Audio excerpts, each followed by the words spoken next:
Hello, friends, and welcome to another Pauper League. Today we're going to be playing the Goblin combo deck, aka Moggwarts. This particular list was piloted by Hamuda to a respectable finish in a recent challenge. And Hamuda has done quite a bit of work with the Goblin combo deck, so when I see their name next to a list, then I'm paying attention to it. Not too much is really new here. Um, the witches on the sideboard are a little bit new. Very interesting choice. I really have a lot of respect for that. It's going to be good in the Faeries matchup as a way to take the Faeries out of the air. And then it's also going to be good in a couple of other matches, for example, the mirror match, where we're going to be able to use the witches to just kill a prospector or kill a putrid goblin with the first day of the class trigger on the stack. Just a repeatable way to be able to take care of the opponent's creatures, although we do have to be careful that we don't use it when we ourselves are vulnerable. So, we only have one piece of the combo, but we've got Wellspring and Star. Munitions is pretty good with those cards. I'm leaning towards keeping this. Adosiko, hello.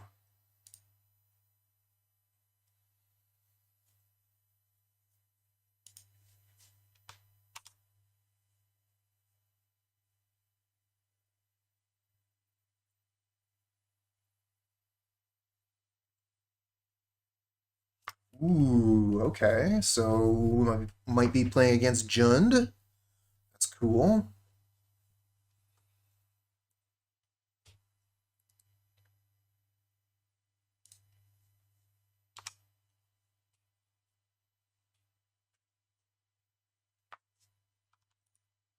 Play the Drossforge Bridge to start, which will sort of hide information about what we're potentially playing. Ooh, double Frogmite from the opponent. That's cool. So some sort of Jund Affinity deck where they're going to be playing the 2-mana 4/4. Okay. Hey, well, thank you for saying so. Yeah, I really like how YouTube and Twitch work so well together. Oh, that's great. Thank you very much for watching my content and for coming by.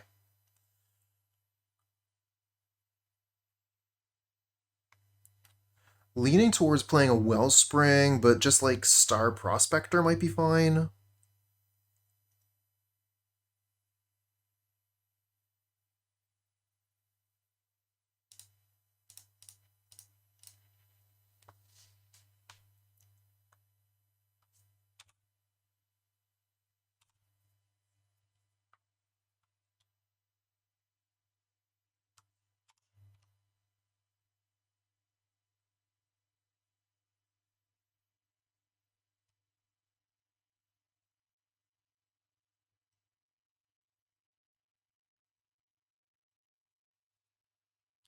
Okay, using the blood token and no follow-up play. That's good for us. I think I'm going to start with another Ichor Wellspring here. Find another land. So we're just really kind of like lacking on our combo pieces. Could play a Prospector, or we could play a Faithless Looting.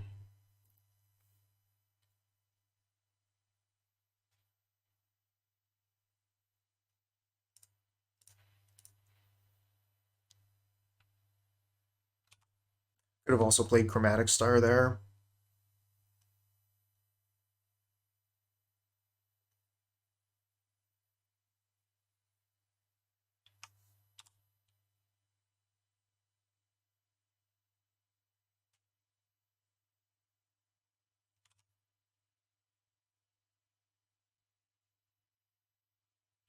Well, on the upside, they don't exactly have a ton of resources, but they're clocking us pretty quick.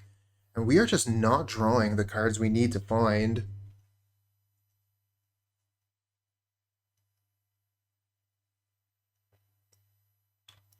We could play Makeshift Munitions, kill a Frogmite, draw 2 cards.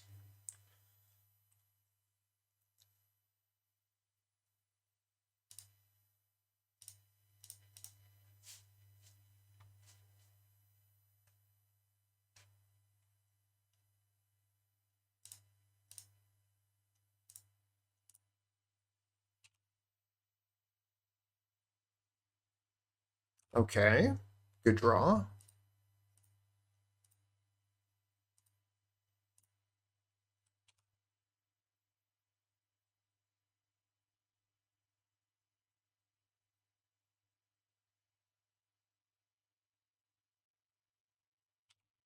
Okay.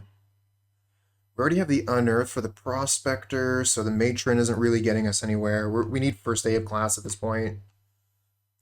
We've already done everything we can this turn. Let's pass back, but we've stemmed the bleeding a little bit.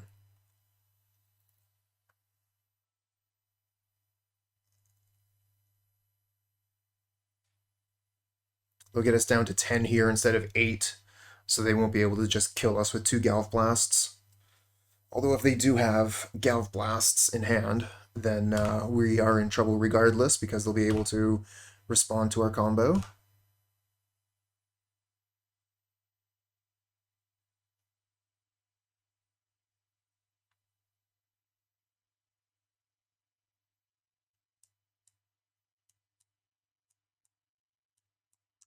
No! Makeshift Munitions from the opponent.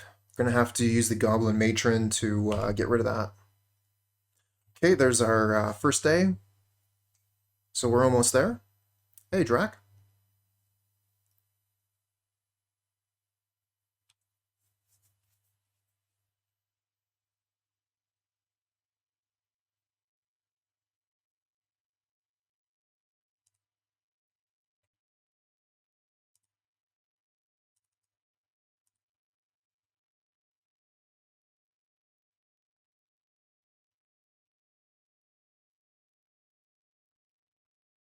Because, yeah, Makeshift Munitions is going to stop our combo, so we have to get rid of it.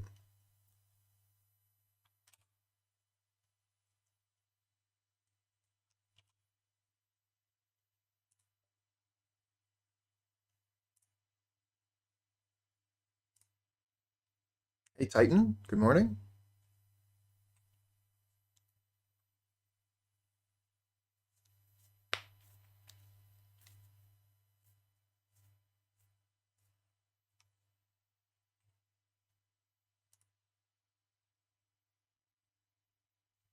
Oh, yeah. Any day that starts with the letter T is a good day. So we just dead here. Really wish I had played that Chromatic Star instead of the Prospector several turns ago. We could have the green mana just play the Vandal right now, get rid of Makeshift Munitions. And I don't really want to discard anything from my hand with Faithless Looting, you know? Like, I could discard the Swamp maybe, but this goes and gets me first day. Everything in my hand is necessary, so guess we'll just pass. Oh, geez, and then the Masked Vandal takes the Prospector out of the graveyard. I didn't think of that. I guess we can Makeshift Munitions the Goblin Matron at something. So we can, like, maybe block the Frogmite, do 1 damage to them.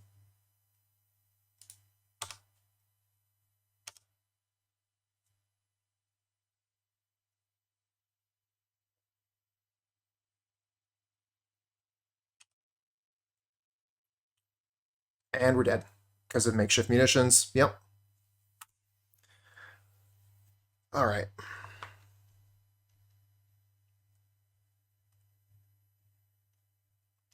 We gave the opponent way too long. Weren't able to find the combo in time. Alright, so let's bring in Gorilla Shaman. Another Masked Vandal.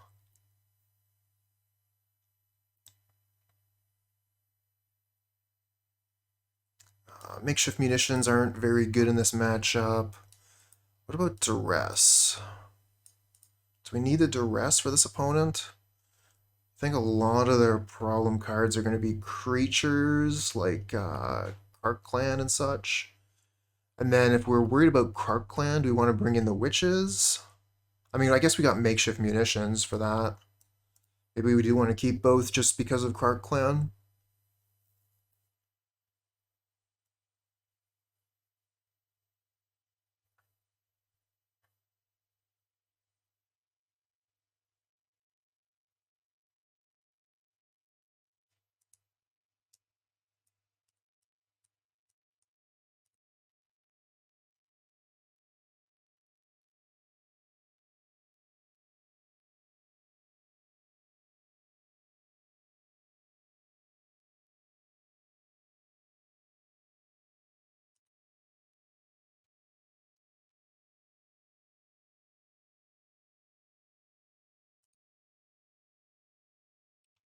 This would be a good hand, except...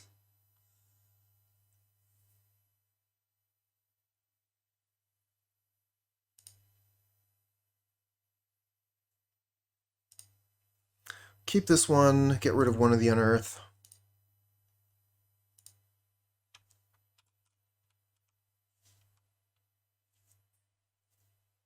Alright, Titan. Cheers.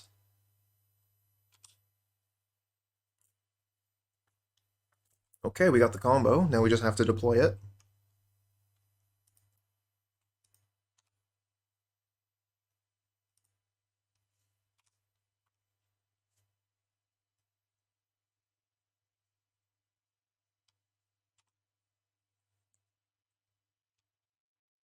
There's Krark-Clan, so we gotta get rid of that.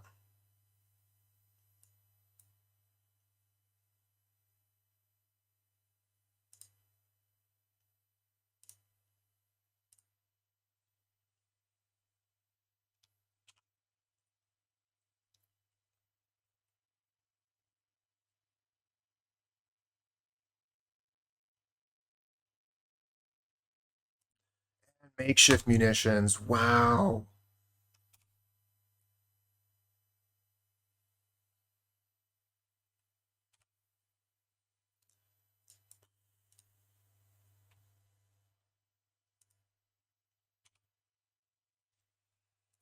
We could just combo out here, except they got Krark-Clan Shaman and Makeshift Munitions.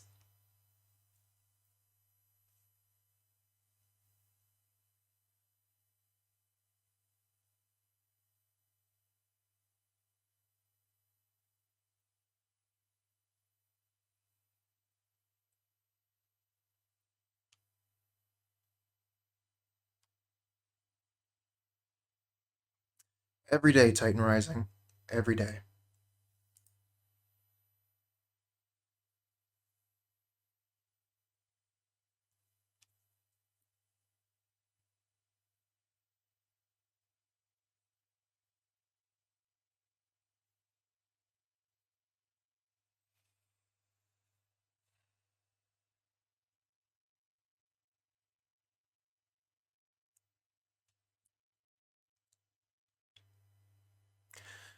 Just thinking what we could potentially do here to try and get through this. The fact that they have like 2 answers to our combo is really tough. We don't exactly have a ton of mana either. Like I could Deadly Dispute the Putrid Goblin.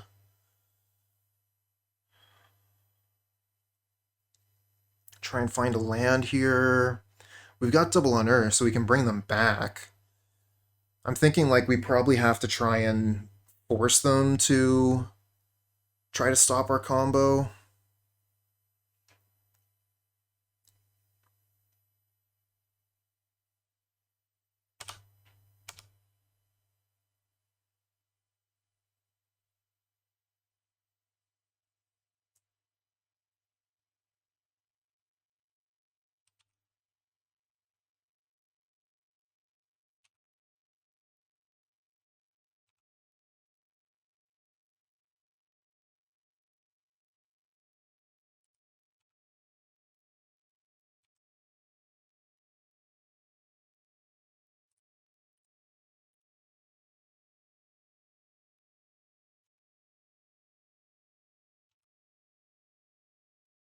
No lands.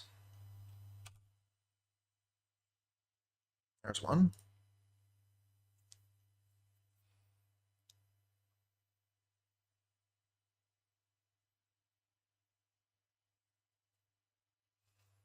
So we have 5 mana. Play Prospector. Sacrifice this. Unearth it. They still can just respond.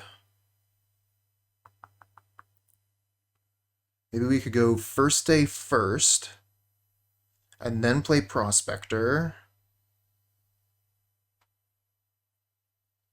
And then we have 2 mana left, which is enough for Unearth, Unearth.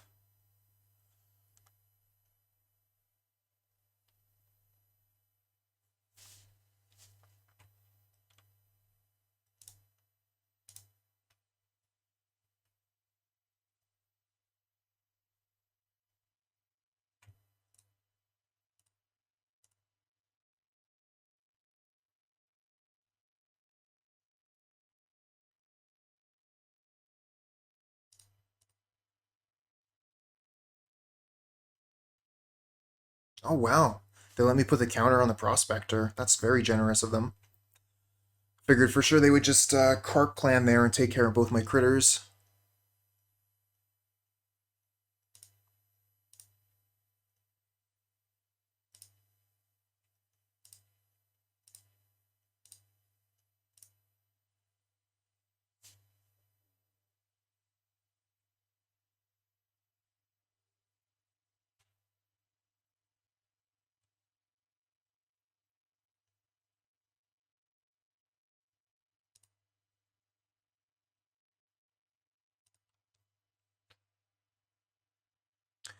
So I could go black, red, Deadly Dispute, the Prospector, then I get another land, and I can unearth it, or another land, another treasure.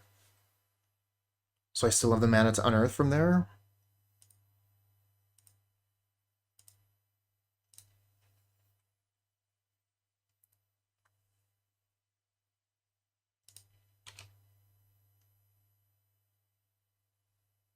It's a really complicated deck. I have a lot of trouble with it myself.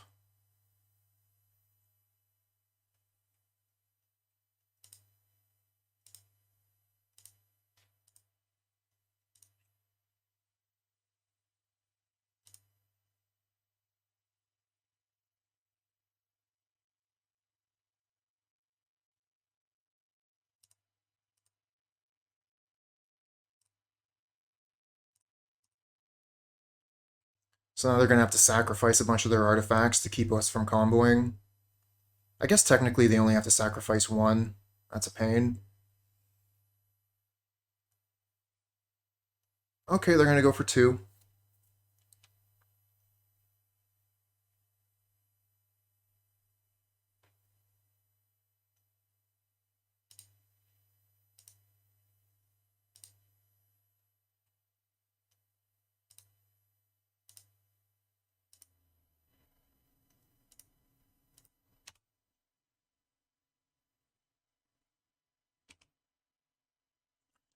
So I got a little bit of mana left. Unfortunately, Gorilla Shaman isn't going to kill any of the stuff they have.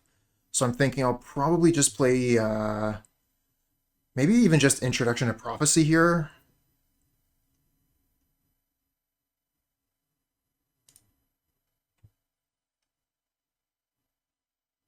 Alright, I'll take both of those.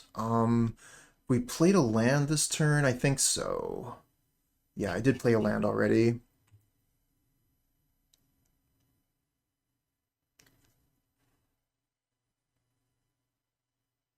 I think I might even just go bottom bottom. None of these are combo pieces. They don't kill the makeshift munitions. But being able to kill their Krark-Clan Shamans with munitions is a pretty big deal. I'm gonna go top bottom.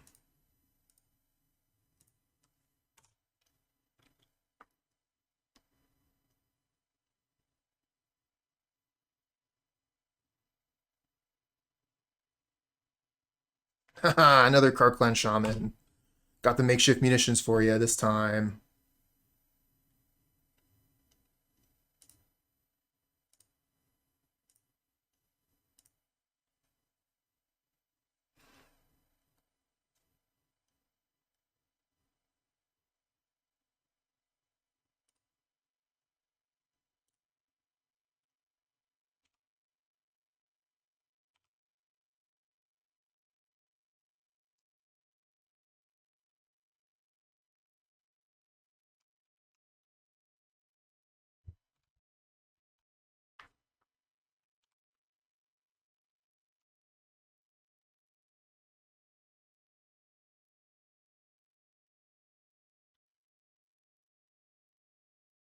Okay, Putrid Goblin. Almost there. Need an Unearth or a Prospector.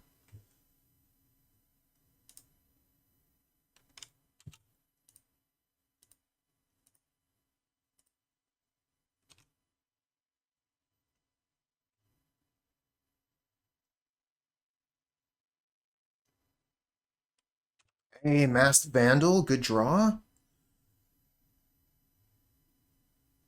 So we can get rid of the Makeshift Munitions.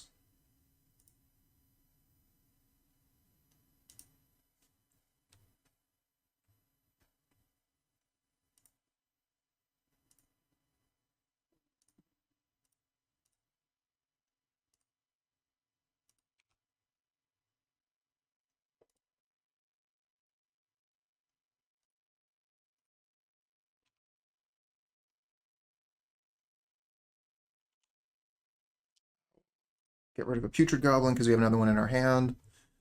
And we'll pass the turn back.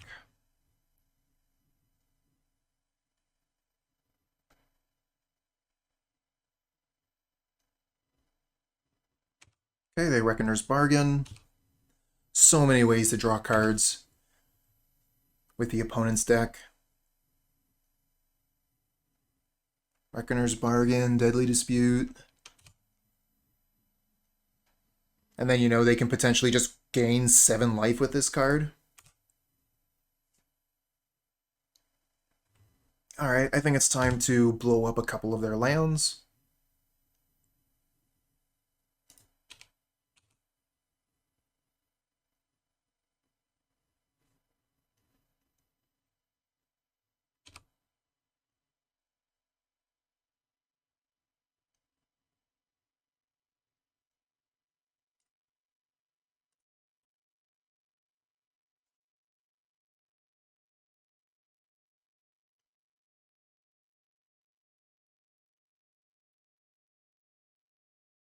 And we're even going to be able to hold up Deadly Dispute if they try and kill Gorilla Shaman,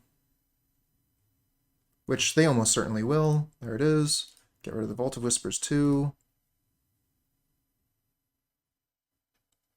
And that Deadly Dispute the Gorilla.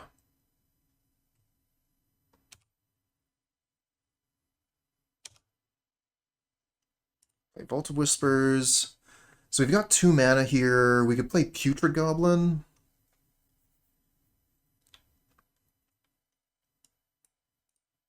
I don't know. I kind of think that I would rather actually Deadly Dispute the Masked Vandal.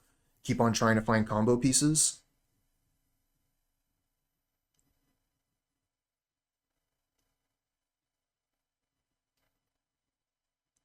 Another Duress. Do we let them take the Deadly Dispute? I don't think so. It's like our best card.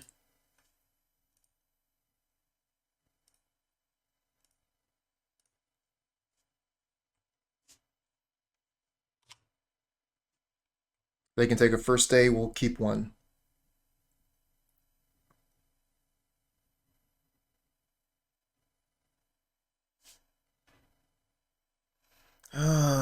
Carnarium, no help there. We're just kind of in a holding pattern for now. You're going to play this bridge, and how much mana do we have? 1, 2, 3, 4, 5, 6, 7. This costs 8 to get going. I'm just going to play the Flamewave Invoker here, and starting next turn, we'll just be able to activate it. 5 damage every turn. And if they use a spell to kill it, that's a spell that doesn't interrupt my combo. We still get a damage for it. Okay. Makeshift Munitions, target you.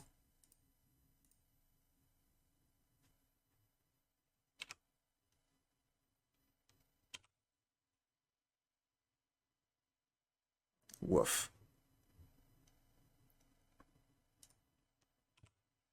Not too interested in exposing my Putrid Goblin at the moment.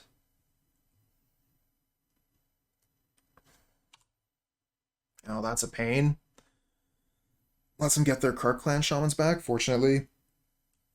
We have the munitions, so if they deploy Shaman, we can kill it. And they don't exactly have a lot of, like, good creatures in their graveyard.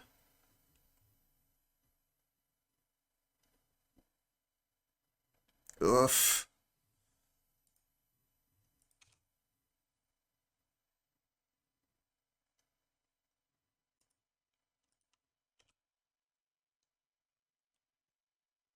Drawing too many lands. Hit a clump. Opponent's probably thinking the same thing.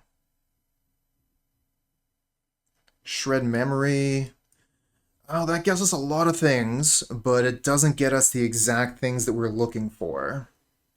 We can get First Day with it, we can get Putrid Goblin, we can get Makeshift Munitions, but we can't get Prospector or Unearth. I guess we could go get a Deadly Dispute with it. Too late.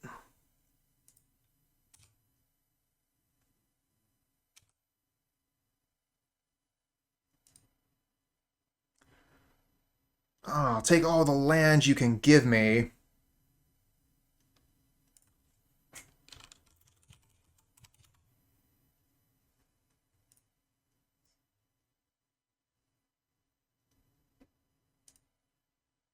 That's true. That's true. There is actual text on this card. It's not only a tutor. Oh, how about another land?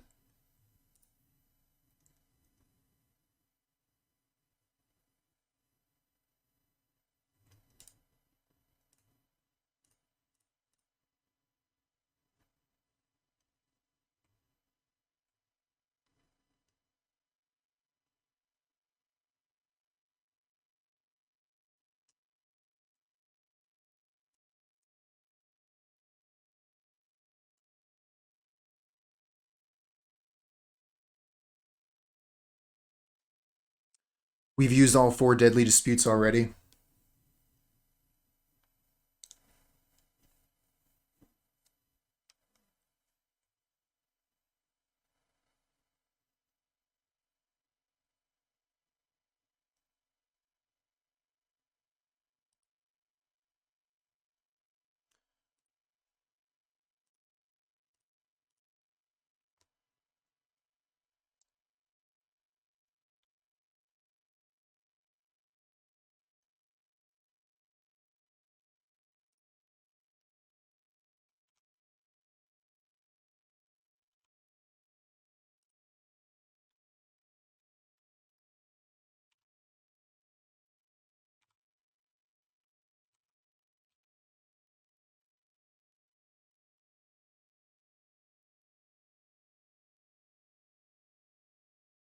Maybe I should have actually just cast First Day of Class, played the Vandal as a 2/4, play the Goblin as a 3/3, and just start attacking for 5.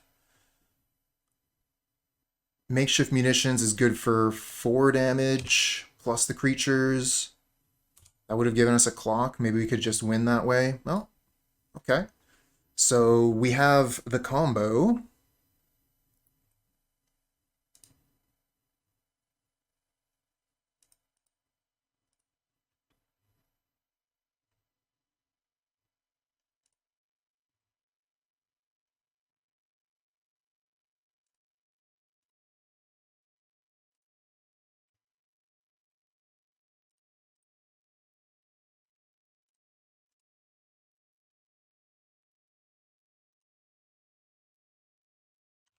Okay, let's start with an attack.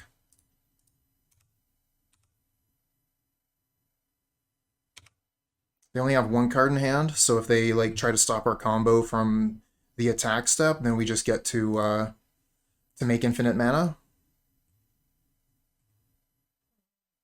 I guess that would be infinite mana, and the would still be fine. So if they aren't interrupting us, I think we just have it.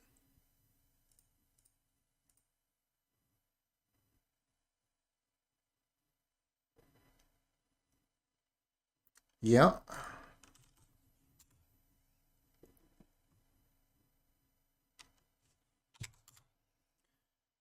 And opponent is being very kind in conceding there, because the combo itself would take some time to complete.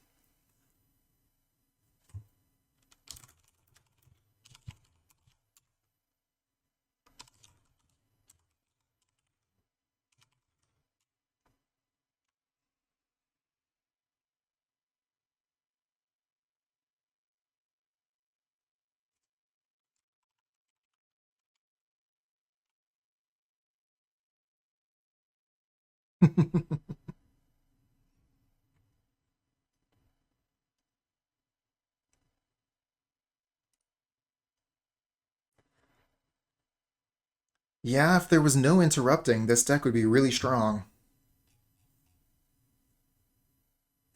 The combo is play 20 lands, play Emrakul. Exactly.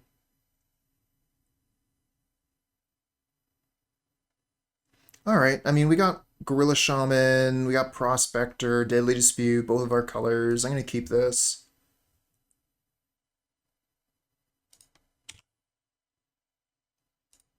That's another combo piece.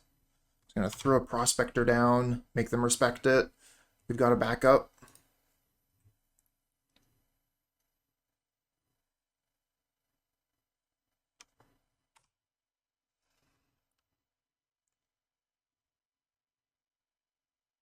Alright, so we could kill their blood token. That's not super good.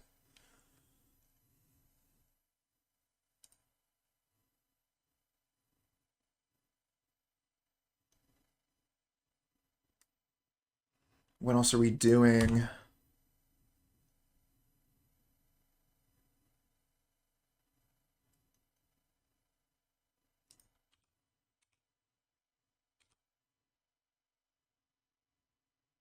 Oh well, make them use a removal spell on something that's not a combo piece, I guess. Still, I don't like playing Gorilla Shaman when we don't get to immediately destroy a land.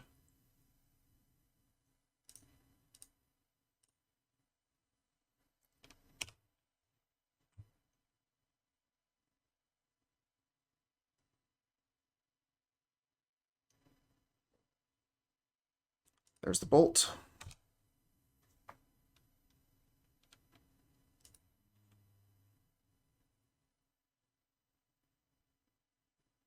And there's the land we wanted to destroy. A little bit of patience would have paid off there.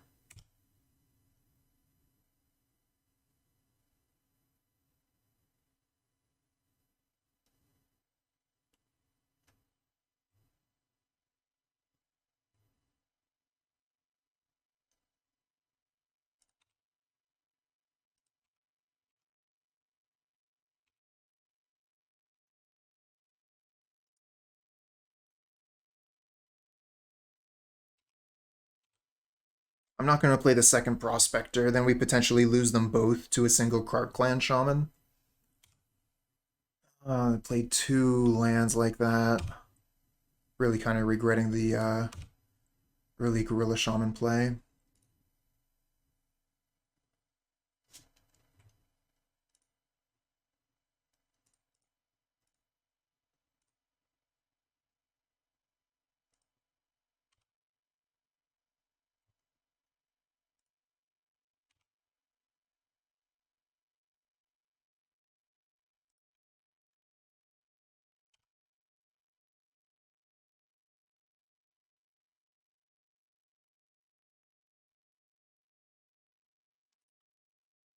Alright, Titan. Stay strong. Catch you next time.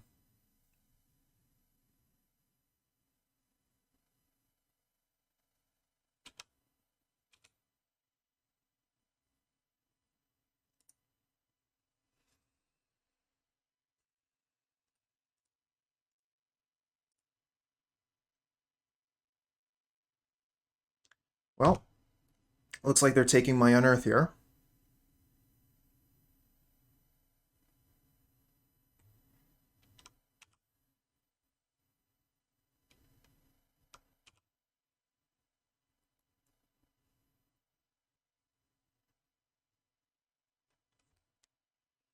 So you can Masked Vandal, get rid of a thing. They only have one card in hand. We get rid of their creature. It's exiled. But then again, Masked Vandal can just, like, block a creature. I think we get rid of one of their lands.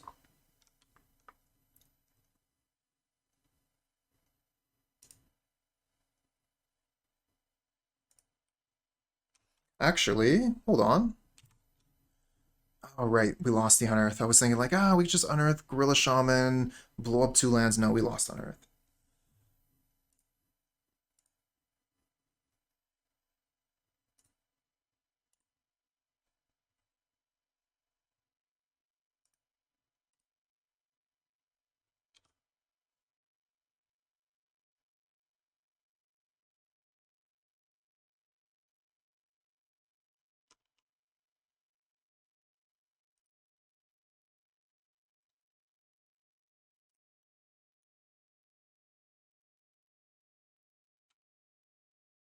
Hey, first day of class, almost there.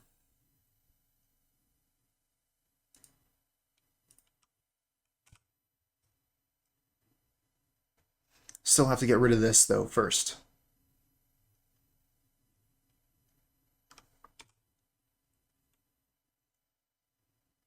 Okay, they get rid of our creature. Hit us for 3. Putrid Goblin. So they have... Oh, man, we're so close.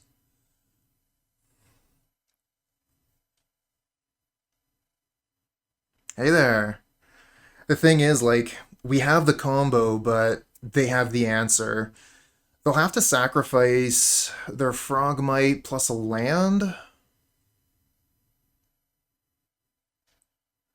but we lose everything.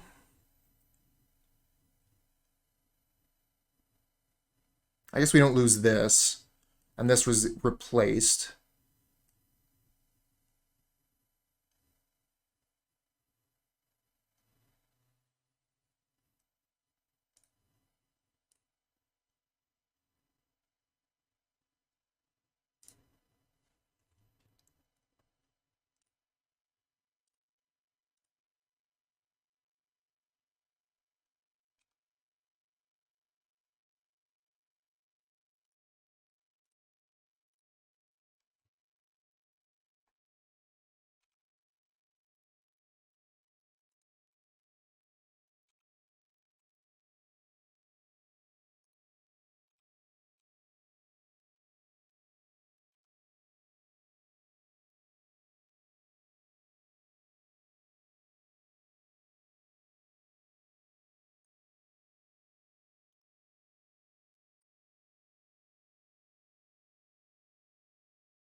All right, they get rid of a Blood Fountain. Makes sense.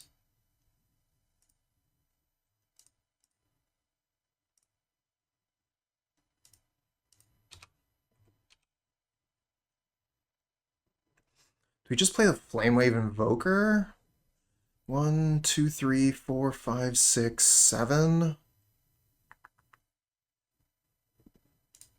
Go intro.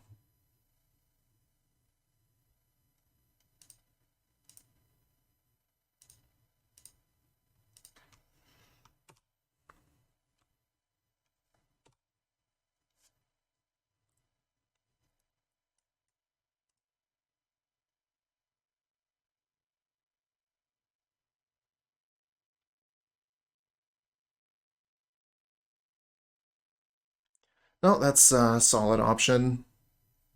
That is what I was thinking. If I had like the 8 mana ready to go next turn, I would have played the Invoker. I wanted to try and get, 5 for it. No, I can't go infinite mana in response. They're responding to the first day trigger, which is what allows me to make Unbound Mana.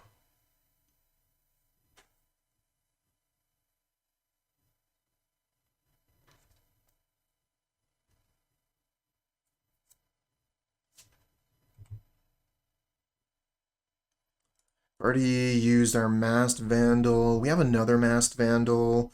We don't have green mana. We can just unearth the Vandal, I guess. Unearth the Vandal, get rid of a thing.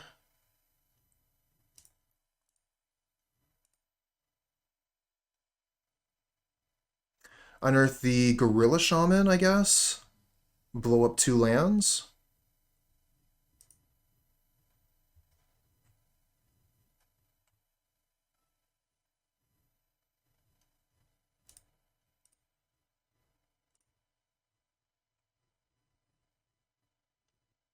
Oh wow, they just let me do it? Figured for sure they were going to sacrifice it in response.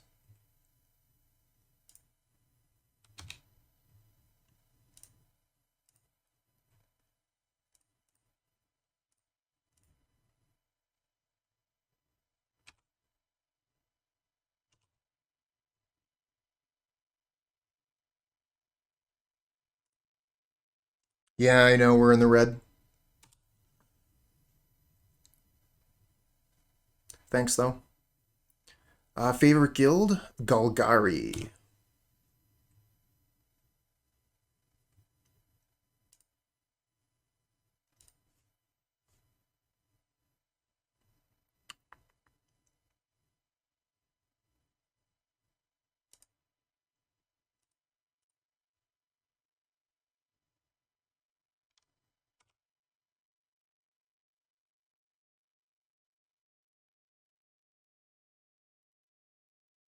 Land destruction is quite normal in Pauper.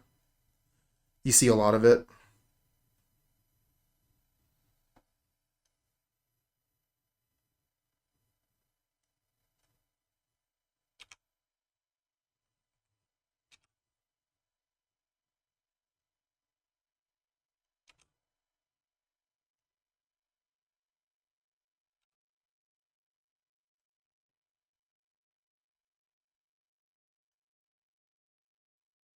I'm going to destroy my Wellspring here to draw a card.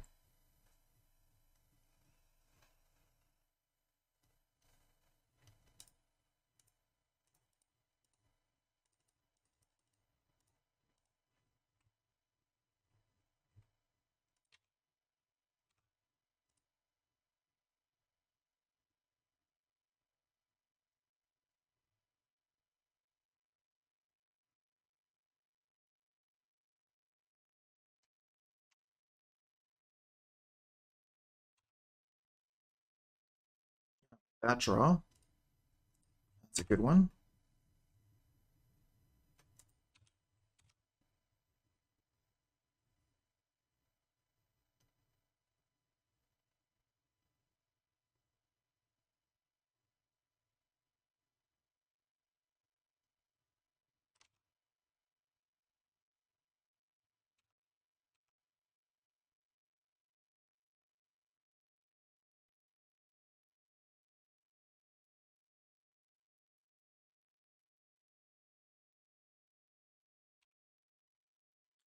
There's Bargain. Gain some life, draw a bunch of cards.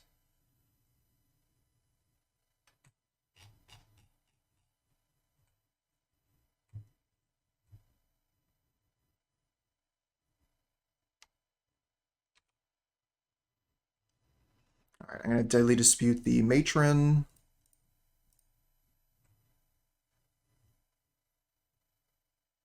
I get another Matron. And an Unearth.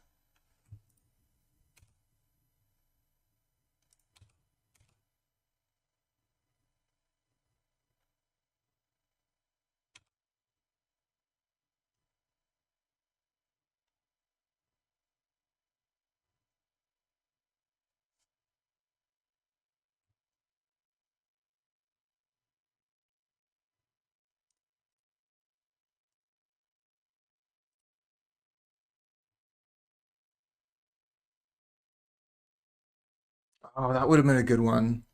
I'm like under a lot of pressure here for the clock, so I'm not taking as much time as I would otherwise like to make my plays.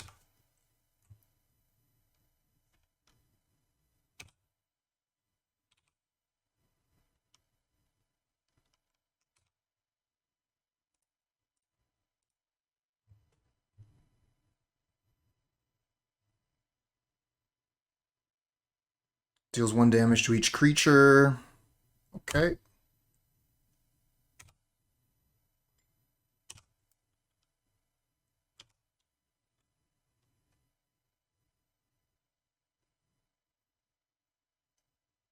Another Krark-Clan Shaman.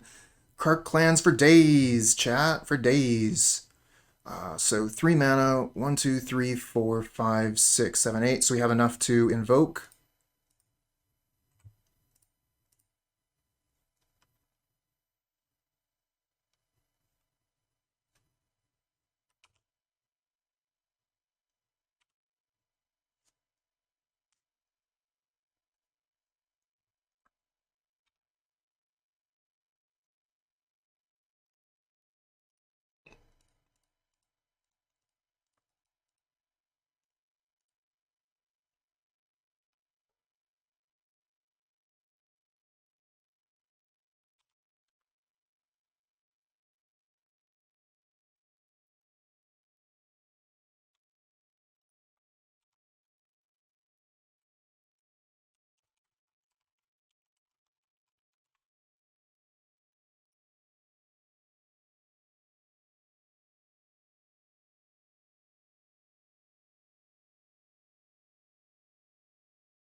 Maybe I was just supposed to get Invoker here, hit them for 5 again.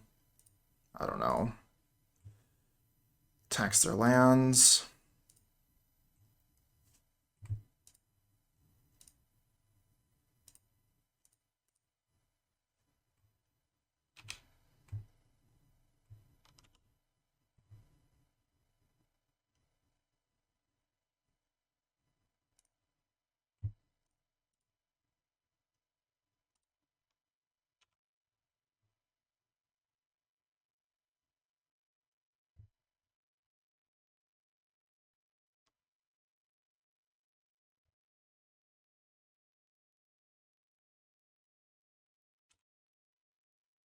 Okay, Blood Fountain costs 3 mana to destroy.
Eighteen seconds left on the clock.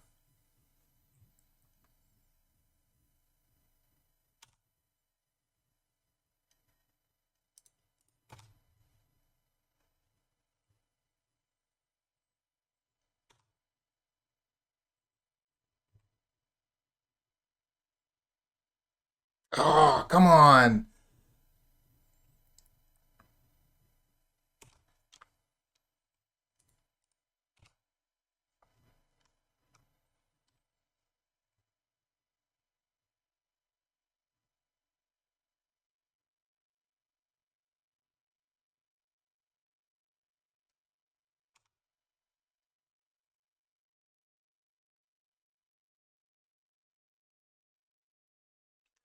Ooh, Teasdale put up the GGs in chat. Let's just finish this off. Attack all.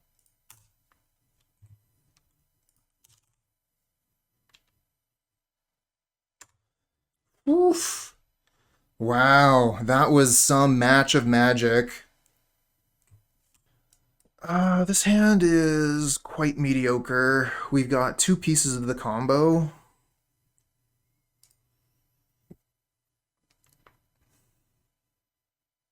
Woof.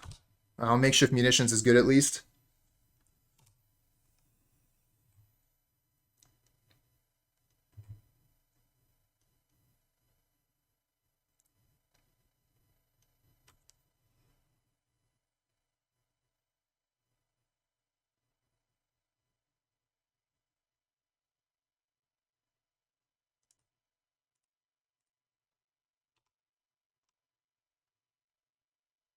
Let's get that Skirk Prospector down before they can counter it.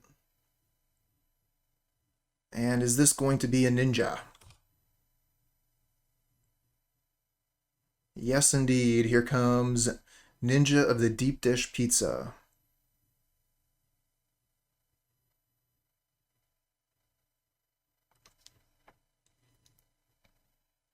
It's awkward because we don't exactly want to block it either.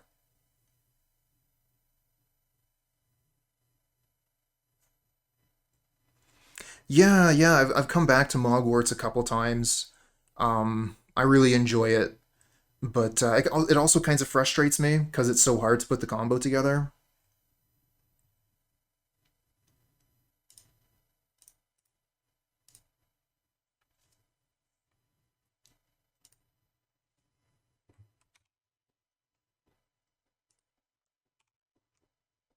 I'm not going to block, so I might as well attack.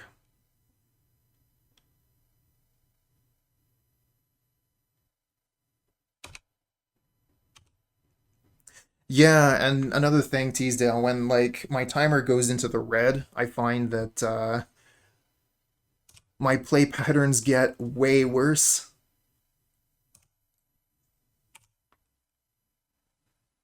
You have that extra pressure of the clock on you, so I start making way more mistakes at that point. Oh wow, they're just gonna throw down another Fairy Seer instead of holding up a potential Spell Stutter Sprite.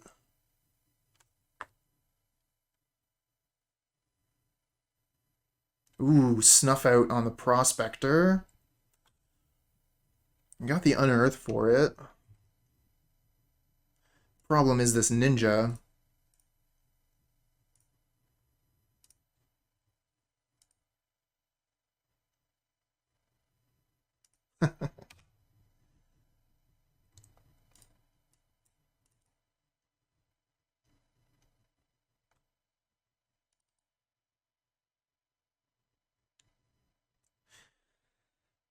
I'm considering either Duress or trying to Munitions a Fairy. Munitions one Fairy, it's just not very attractive, Like, maybe I'll hold it to see if I can hit a Ninja here, and then Makeshift after combat. But if they have two Ninjas, that could go very poorly.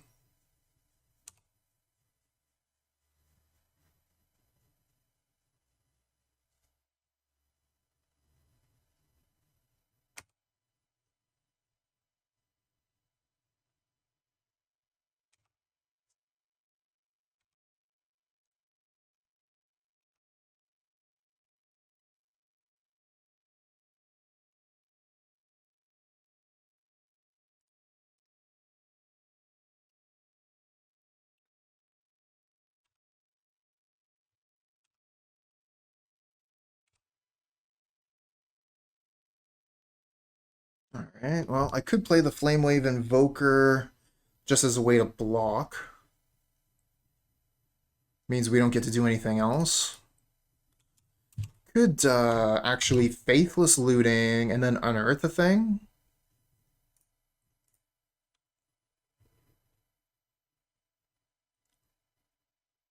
Okay, so we got most of our combo here. We just need to, we have the whole combo, we just need to put it together on the battlefield.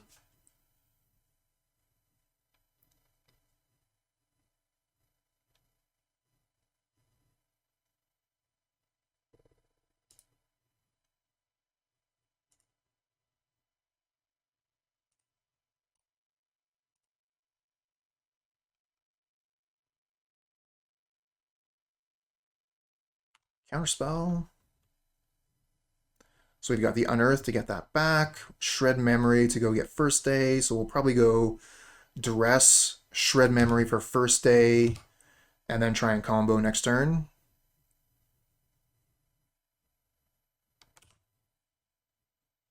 And we're almost dead just to damage here. Not to mention the fact that they're drawing 2 extra cards a turn. So finding all the lands and counter spells they could ever need here.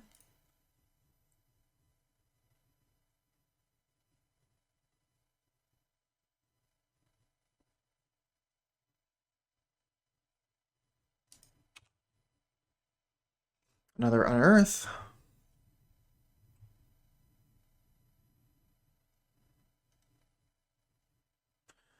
We don't have the triple black we need. It's triple black for Shred Memory and Duress.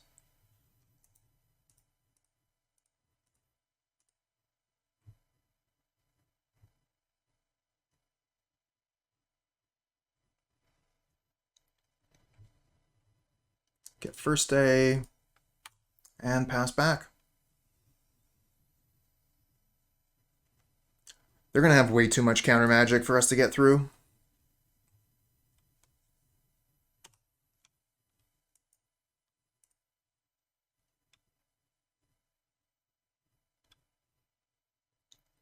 Not to mention potentially snuff out as well.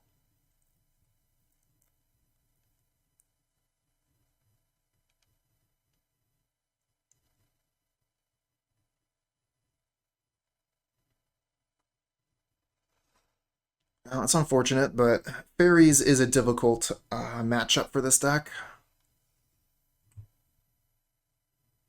There's a Matron. Let's start with Duress. I don't even know if we have enough mana to do this with Duress. I think we do because we have Unearth. We're not just casting the Putrid Goblin from our hand. Wow. Okay.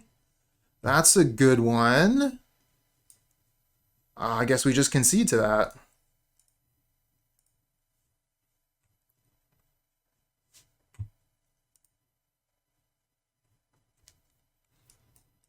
Bring in Pyro. Bring in Witches. Maybe Cannonade as well.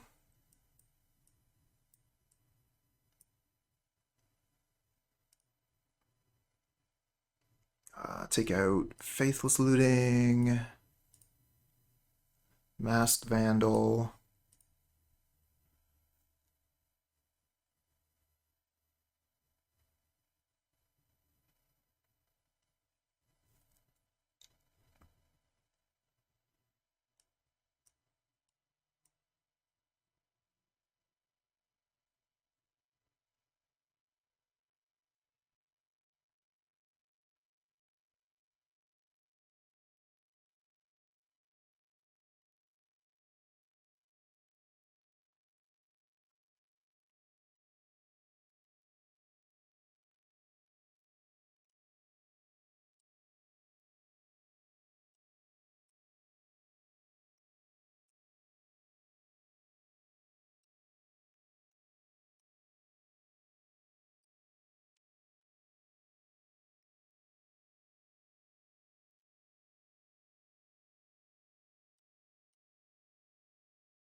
Control is pretty tough.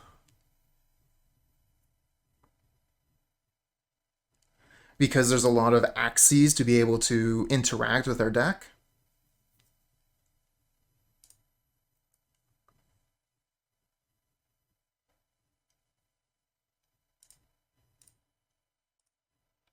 So you can use removal spells, counter spells, and the opponent's deck has a ton of both.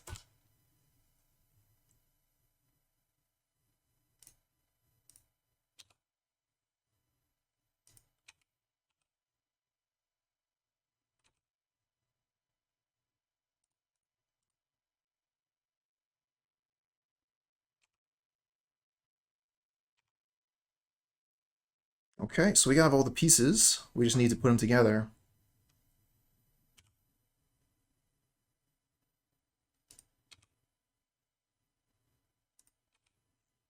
Missing a land here kind of sucks.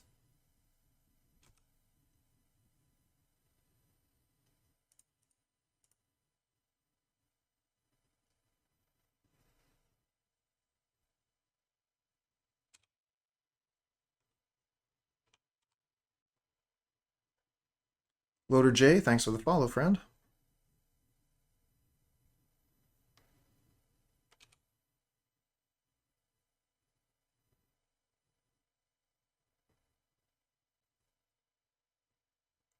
Fexieth, thank you.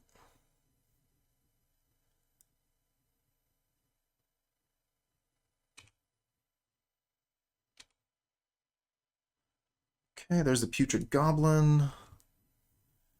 Just need to get that extra black mana to get the Shred Memory going.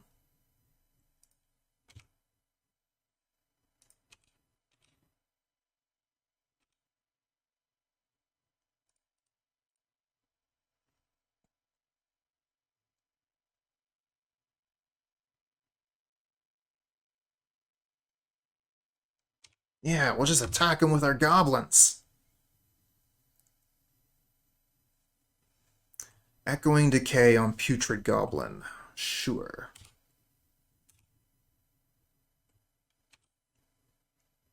Don't see Echoing Decay too much anymore. That was something that was very popular during the Chatterstorm era, although realistically, it wasn't even enough. Especially in the opponent's deck, you might as well just play Echoing Truth, which can actually do the thing. Whereas Echoing Decay, if you cast 2 First Days, your squirrels are all 3/3s, and Echoing Decay is kind of laughable. Well, there's a land we were looking for, but I wanted another black mana.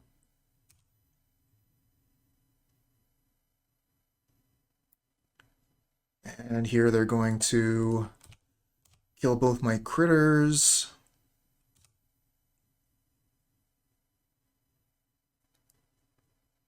With the Suffocating Fumes? No, just take 2, okay. Could play Goblin Matron, go look for a thing.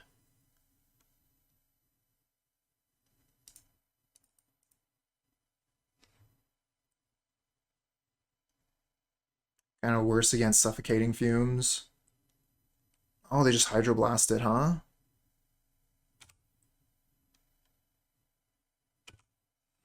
Well, that's a good sign that they don't have Fumes, because I think they would have just let that resolve otherwise. No, okay. So they use the Hydroblast on Matron. I guess they didn't want me to get that extra card. Makes sense. We can make 2 red mana, but that's not really going to do too much. We could cycle the Unearth, but I would rather have the Unearth. We can bring one of these cards back. Like Unearth the Matron, go get another Putrid Goblin.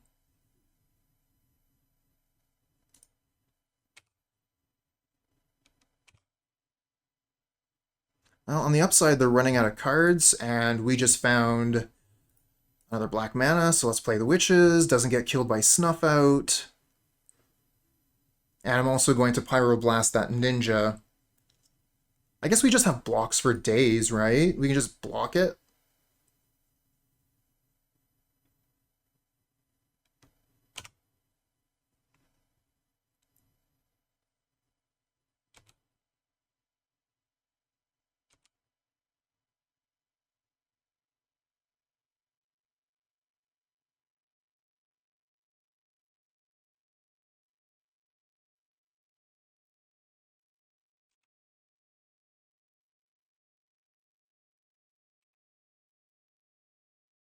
Okay, Prospector.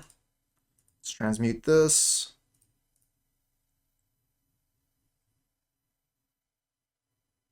Get first day.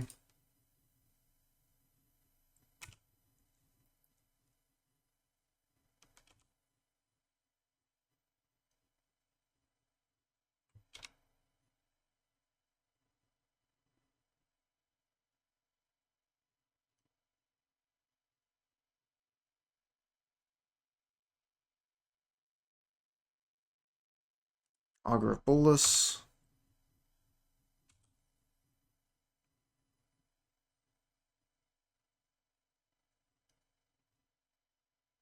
They reveal Hydroblast, but we have Pyroblast.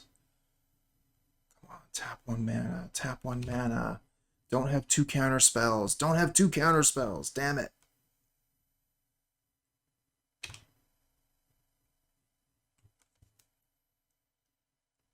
So we play Prospector. Get the Goblin first day. So we can first day first. No, because we need the Pyroblast. We're kind of low on red mana, too.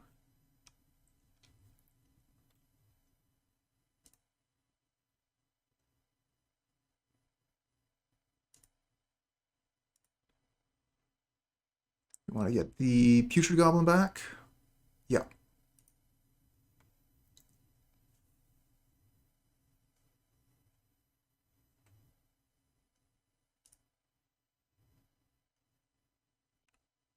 Play Prospector.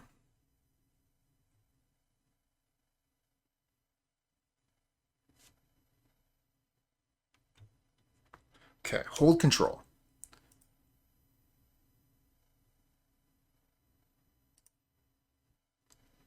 Make a red mana.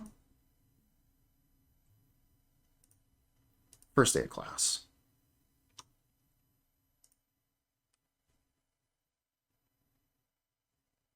Yep.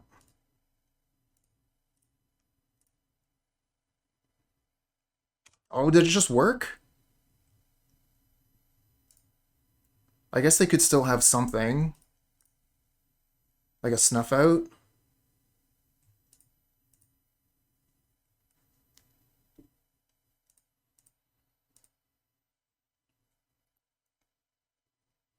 Ah, they have the snuff out. Unfortunate.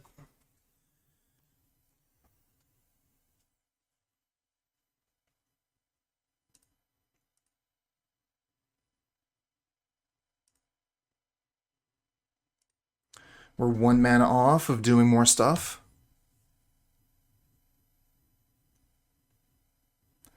Two mana, can't do anything with it. Oh, man. That damn snuff out.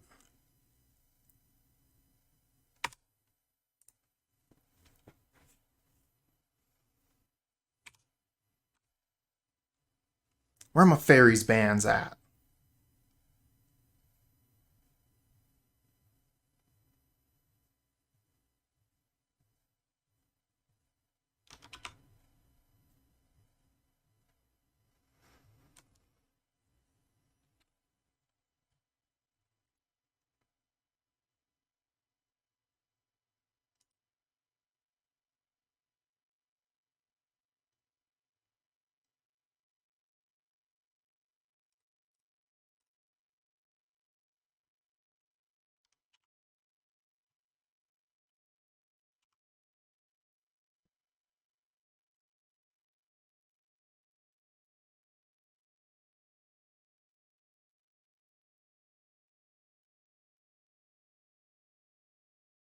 Ooh, that's a scary one.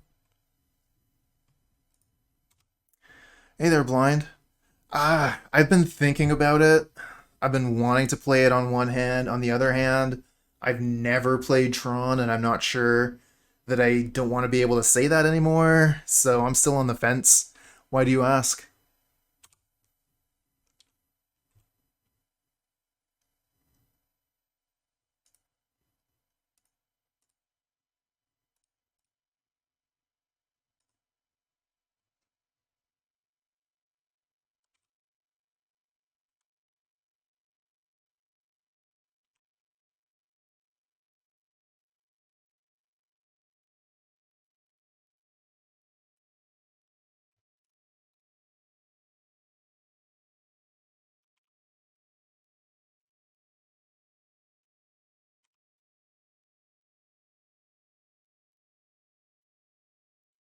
If I had just been doing 1 damage a turn with witches this whole time, I would have won this game.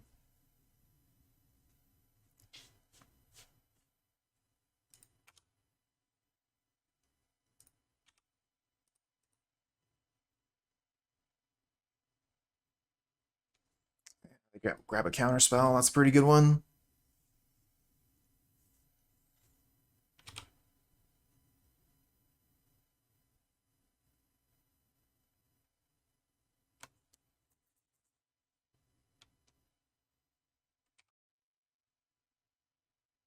No attacks? You're gonna kill my matron here, I'm fine with that. Figured for sure they were going to attack.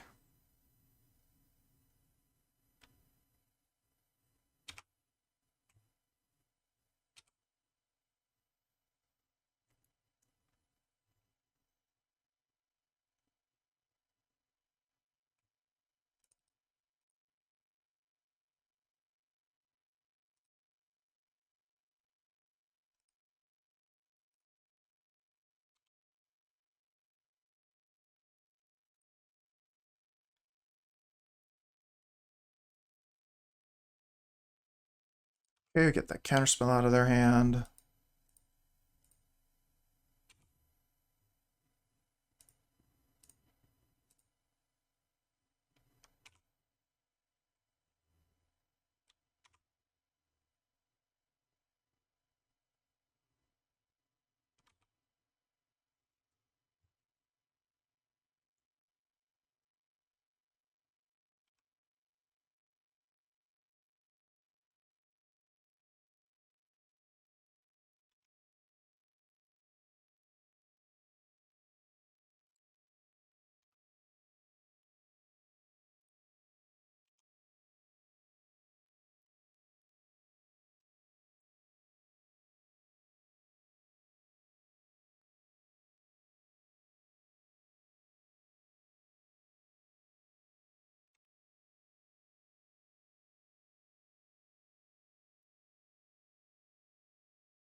Ooh, gonna cast down my witch.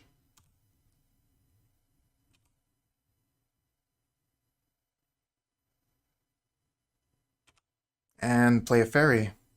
They're empty-handed, but I don't exactly have a lot going on here myself. Let's see what we can put together. Now that they have no hand. And just draw a land, that's not what I needed.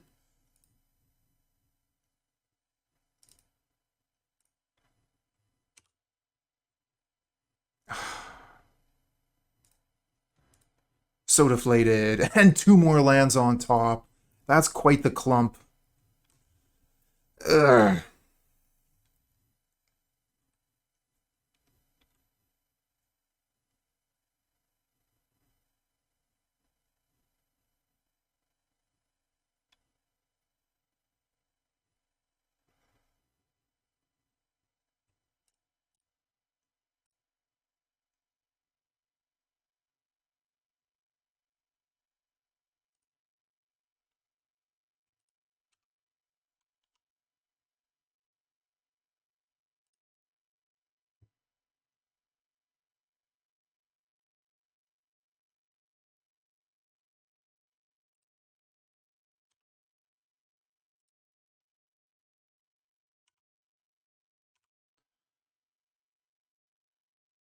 Crew master. Crew. Thanks for the follow, friend.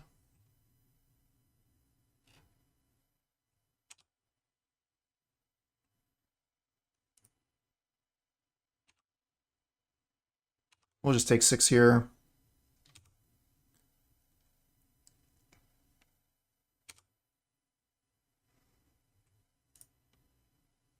Just need first day. If I play the Prospector, then it's vulnerable to removal. I think I'm just going to pass back. Try and draw that first day of class. Let's see here. We've used Shred Memory and 1 first day, so we have 3 first days left. Yeah, it's a pretty big combo. Prospector, Putrid Goblin, first day of class, plus Kilcon.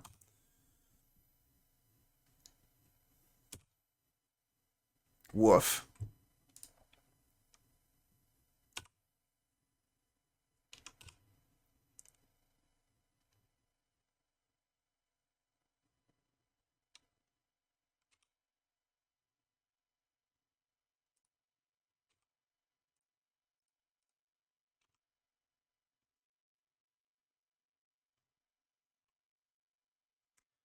Unearth isn't going to do it, but it can buy us a little bit of time, maybe.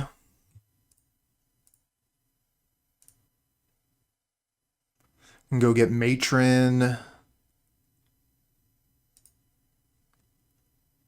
Oops. Oh, I see. Silly me. Tap the wrong land.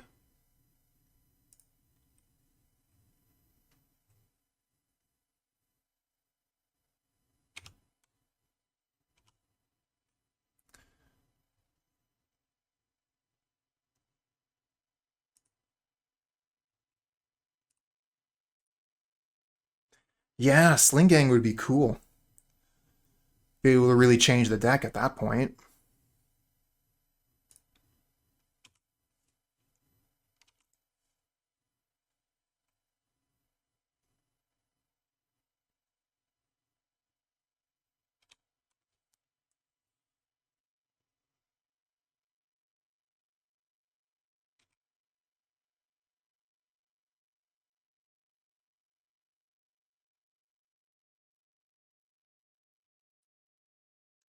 One, two, three, four, five, six. I mean, yeah, that would be pretty good play.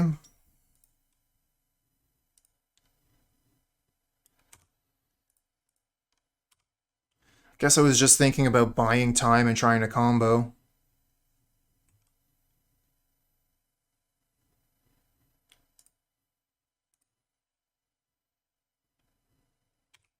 Hold on a second. Can deadly dispute the Ichor Wellspring.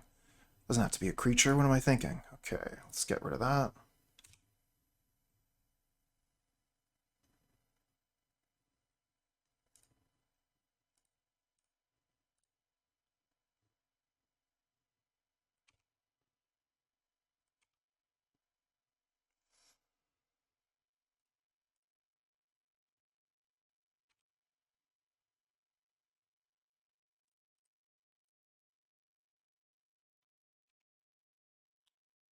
Sure hope they don't have another Echoing Decay.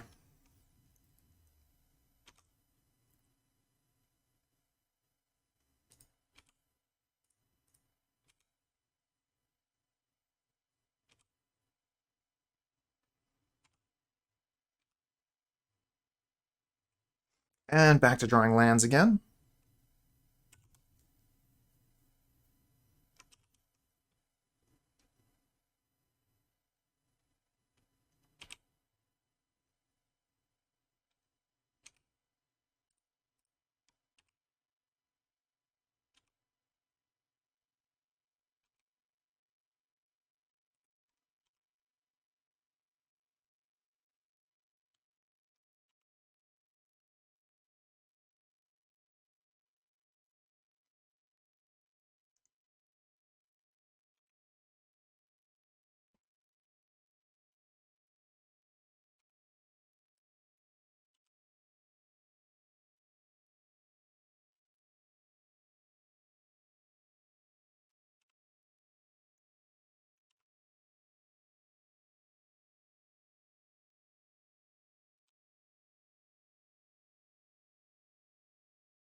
Oh, there's Thorn of the Black Rose. They're not drawing enough cards. They need to draw more.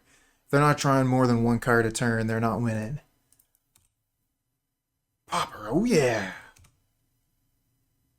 No Invoker. How about a Prospector?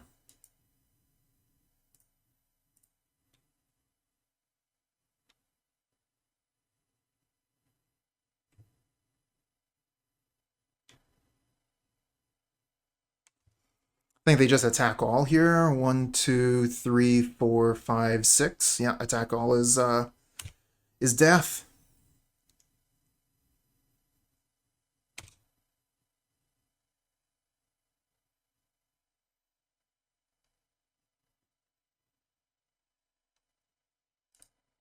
Counter and kill.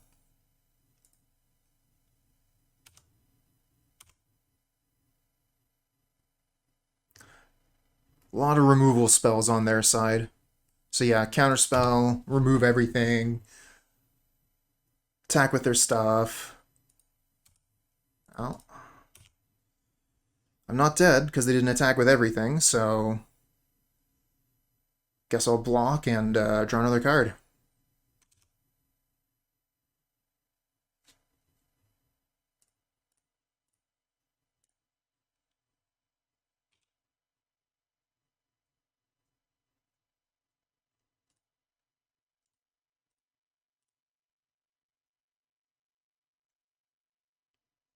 Yeah, Griffin, I have seen that. The it kind of feels like an affinity deck that plays Gurmag Angler. Yeah, pretty cool.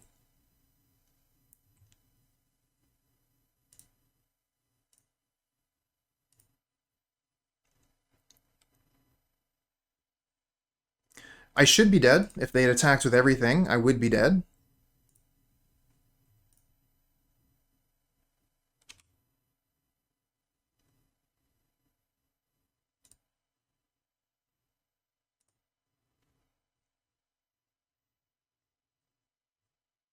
Doesn't matter. I can't even combo here because the Putrid Goblin has a counter on it. Now they're gonna kill it in response. Perfect.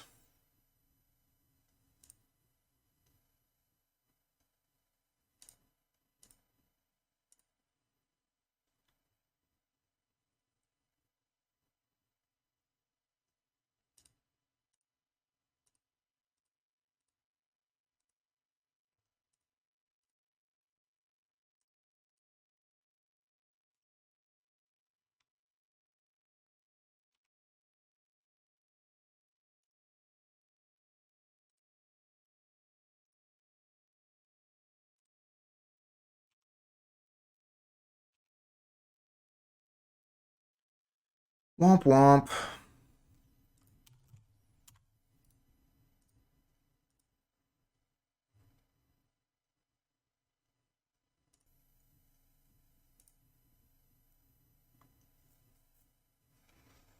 I will keep this. Probably get rid of looting because it's like card disadvantage.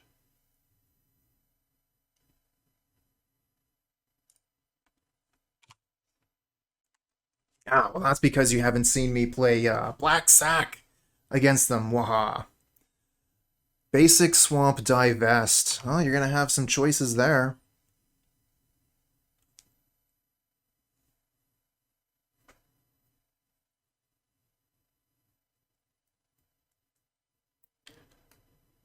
End up taking the Chromatic Star, which was my play. But we got an untapped land. I'm going to reveal it and play the Ichor Wellspring.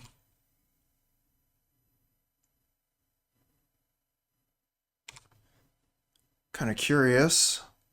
Turn 1 Divest makes me think Orzhov Pestilence. Baron Moore. Very interesting. This might be cycling with Divest.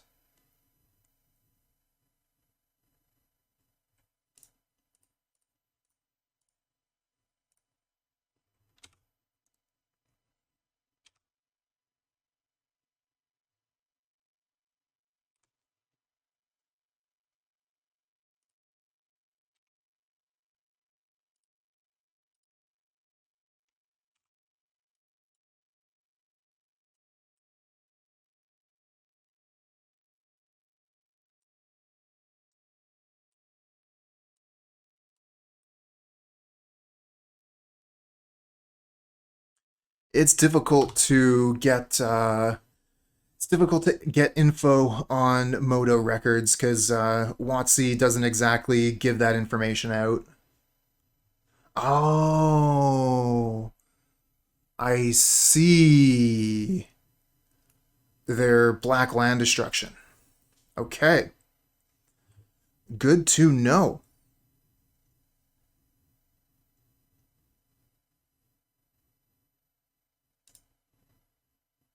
I'm thinking about playing the Wellspring.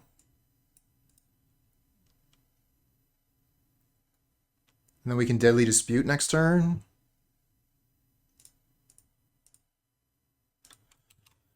And then again, like, treasures are kind of at a premium if they're going to be blowing up all our lands. And we're going to have a long game here, I think. This is where they're going to make a liar out of me and just slam down a Gurmag Angler.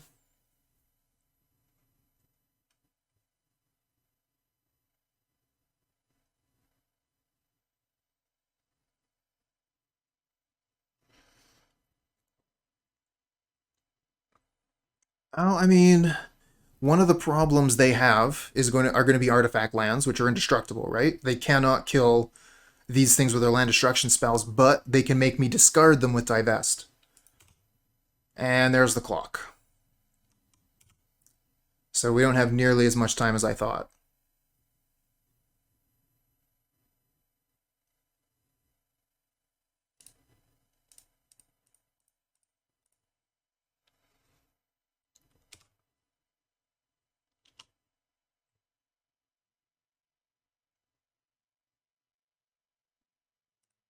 Let's just get another blocker.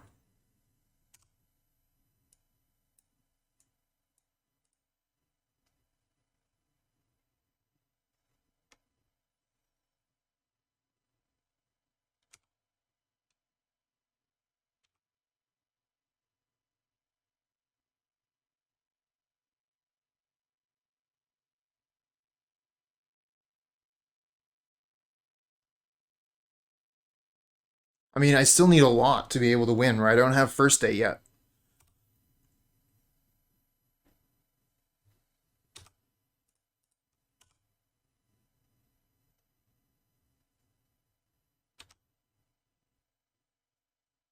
Now there's first day. Yeah, Thorn is pretty good.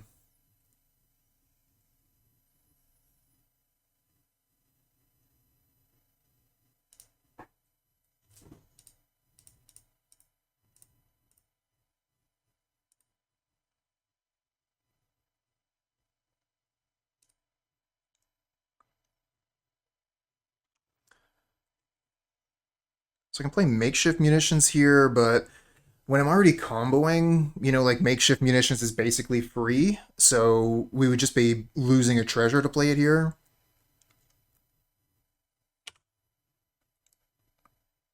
Just need one piece. Matron can find the other piece. Still got time. This is 6 damage a turn, so that's going to take 4 turns to kill us. The problem is, what else are they going to be doing? Destroying my lands is a pain. Oh, and they even deal a damage to me. Because it's Icequake and I'm using snow lands. The blowout.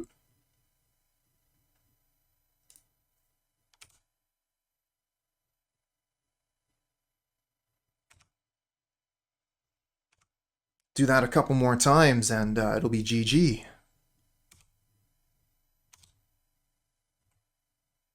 Putrid Goblin. Awesome. I don't think we have enough mana to kill right now, though. 1, 2, 3, 4, 5. And we have to Matron first, so we're only going to have 2 mana left over. Yeah, that's not going to be enough.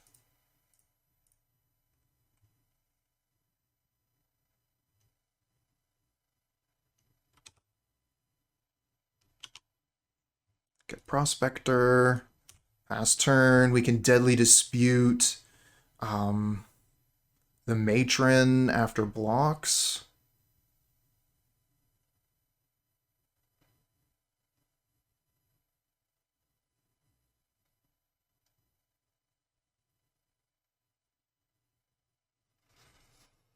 The problem is, what are they going to have in their hand here? Yeah, opponent is playing Black Ponza.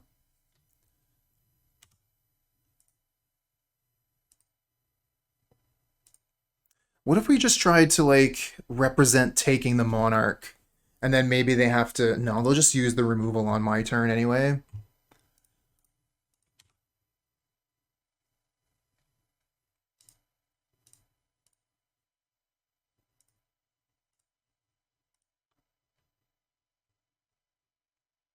Another first day. Cool. And a land. Love it. The artifact lands make it pretty difficult, yeah, but our opponent here has actually found a nice workaround in Divest. Oops, did not want to do that. So they're able to take the artifact lands right out of my hand. Another Icequake. I only have 2 mana left. And I have 5. Might be able to make it. I was just going to say, if I could find an Unearth on top here, I think we have it. But they're going to have 1 removal spell, and that's going to be enough to stop us.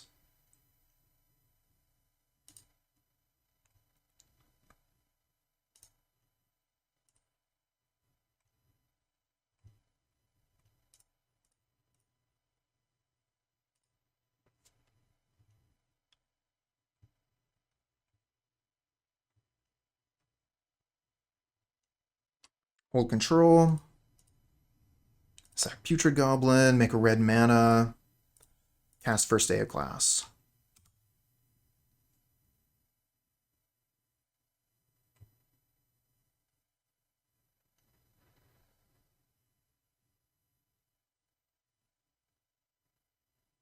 So you're going to snuff out the Prospector.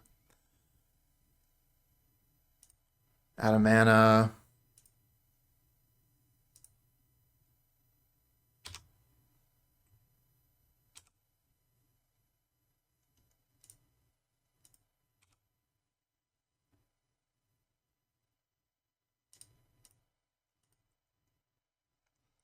And we're out of mana to do things. So, oh, they're even going to cast this down.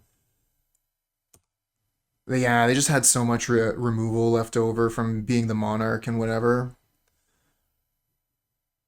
I guess we just pass the turn. I don't know that we can win anymore.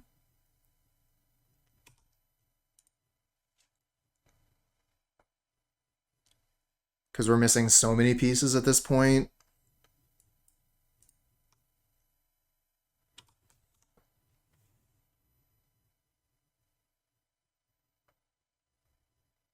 Another Icequake. Taking another point of damage. There's another Gurmag Angler.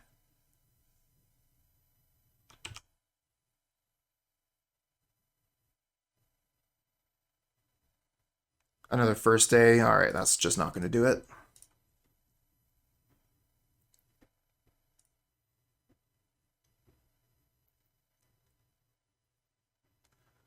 Well, I don't think many of our sideboard cards are really tuned to mono black land destruction. Wonder why that is. Oversight. I guess we just bring in Duress.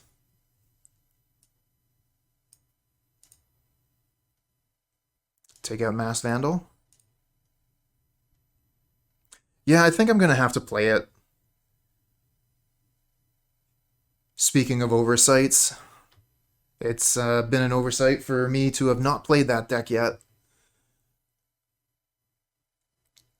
And it's definitely weaker now, as we were saying before, because of the bridges, but the divest main means that you at least have something.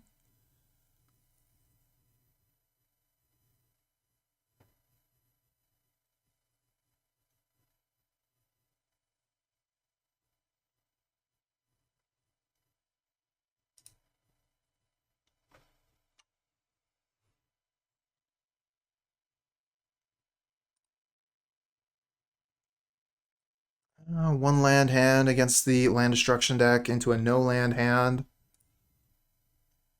Okay, all the bridges. We'll keep this. Get rid of Mountain and Looting. And we'll at least get 2 indestructible lands. If they divest, then so be it.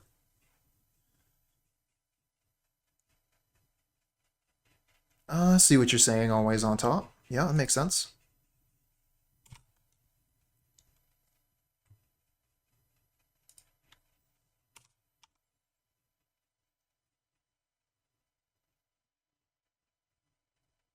We do use our graveyard a little bit.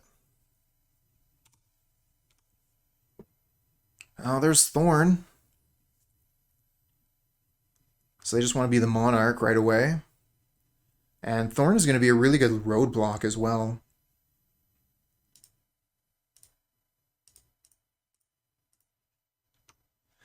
Because we can't really just play Putrid Goblin and steal the Monarch.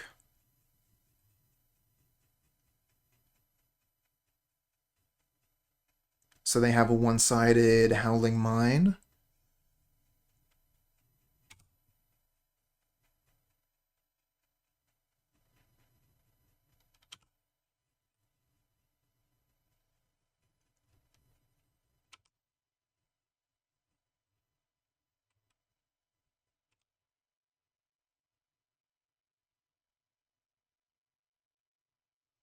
Faithless, huh?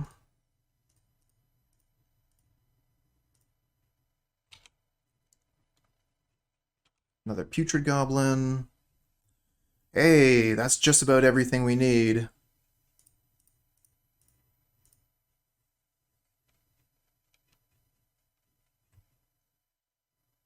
Kind of considering playing the Prospector.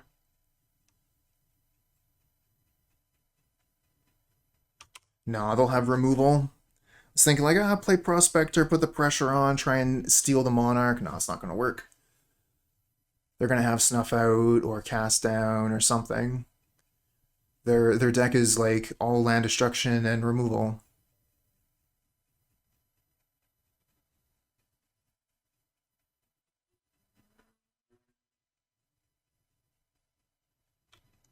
Icequake. Taking that snow damage.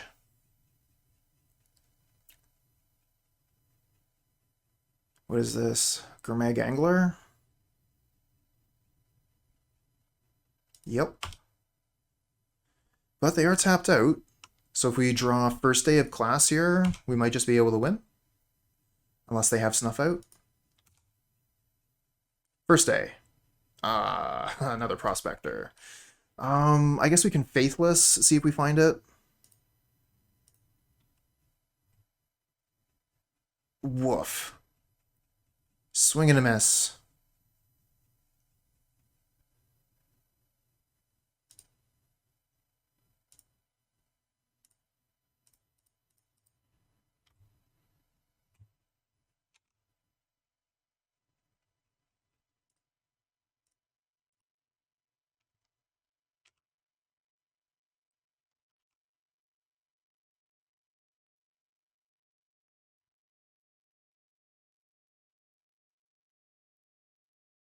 kind of funny they have less mana than we do.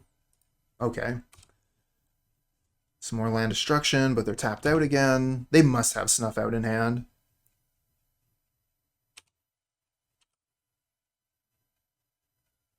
Unearth. Not that great. Guess we could, like, Matron, Unearth, the Matron, get a bunch of stuff.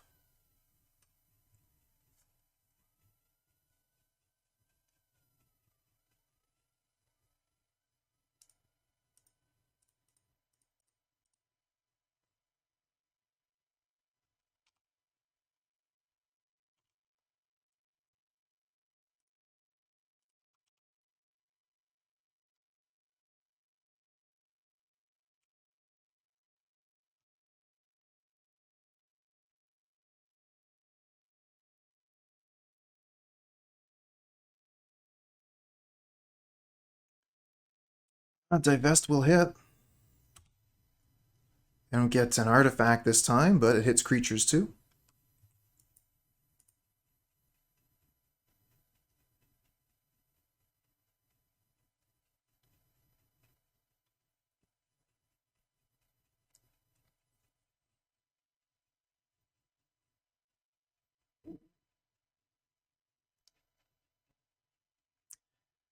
Hey Hook, thank you so much for the Prime sub.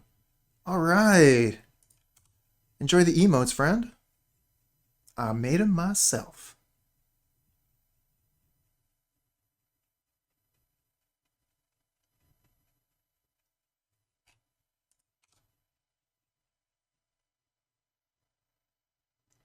Hey, well, all right.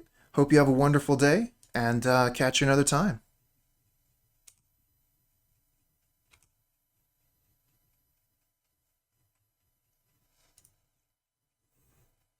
Still missing on that first day of class. I mean, we've only gone, like 19 cards deep. We haven't exactly been going through the deck too quickly.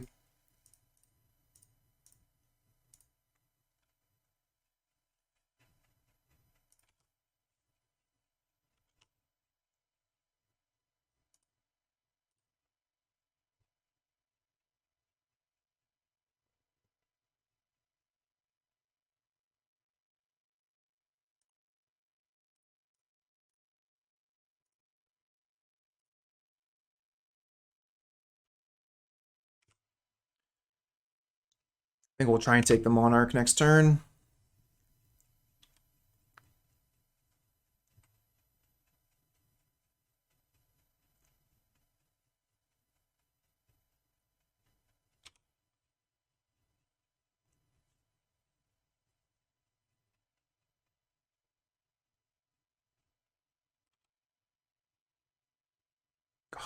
Different arts on your Baron Moors? You monster.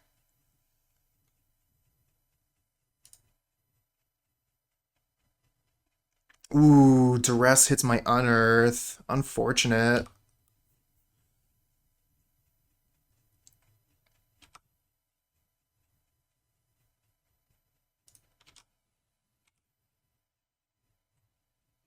Oh, cool. Get the Deadly Dispute, one of the things they block. I wonder how many Snuff Out they have.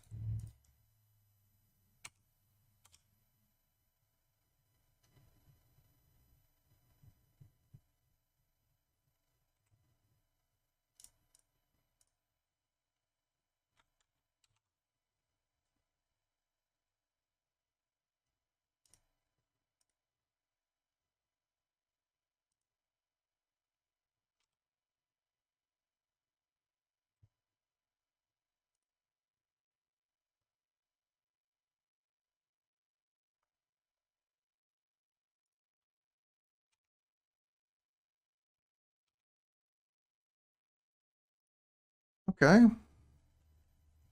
Oh, it's unfortunate I didn't do the damage to the Thorn. Could have Makeshift killed it. Oh well.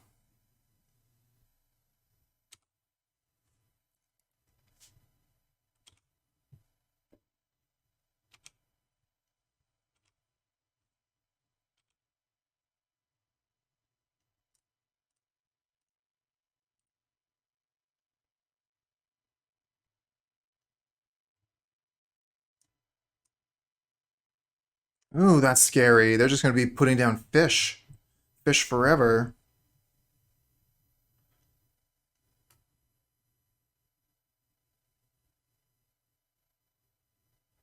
Oh no, and Rancid Earth does 1 damage to each creature? Oh no, these Rancid Earth are going to be brutal. They're just going to kill my whole board with Rancid Earth.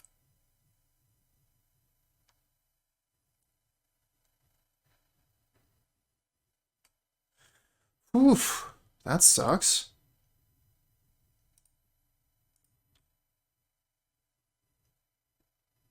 Yeah, bye-bye board.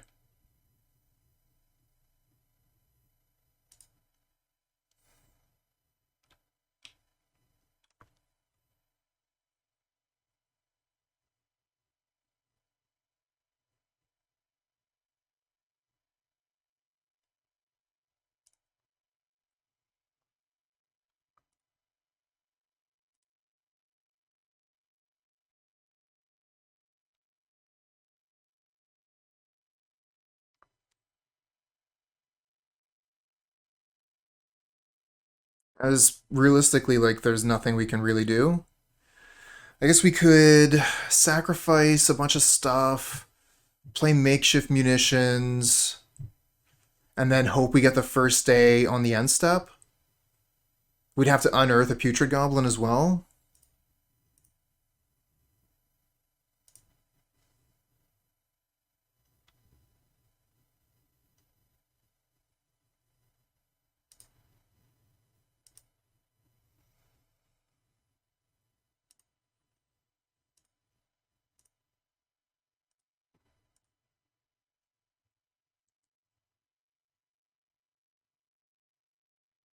And we left them with a snuff out because we're stupid.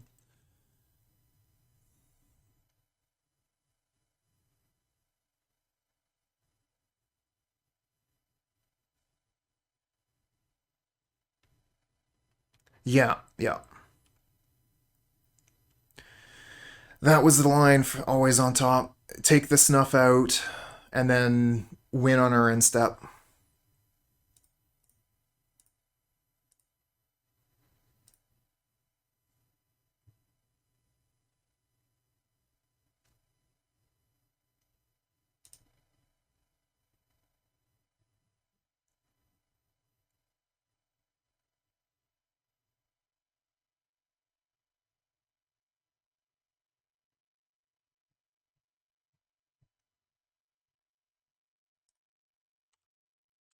All right, prepare for pain. We wouldn't have got it anyway. I guess, like, still potentially get it here.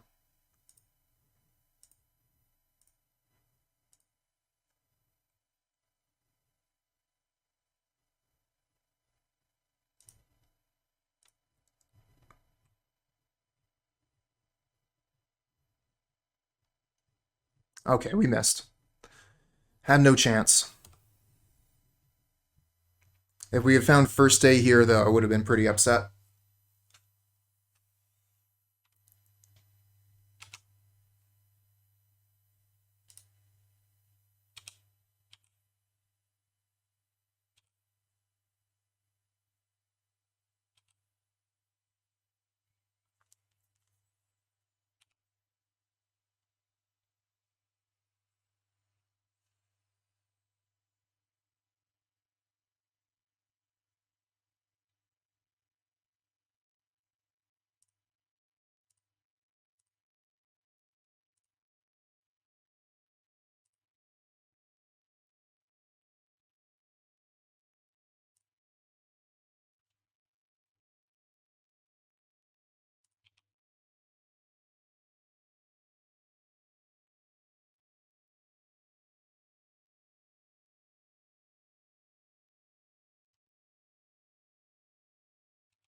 So we've gone through nearly half our deck now. Haven't found a single first day of class.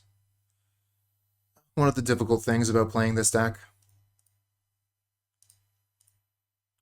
Sometimes you just don't find your piece. And when you're putting together a combo that requires 4 individual pieces in order to function, it can be difficult to be able to find everything you need, you know?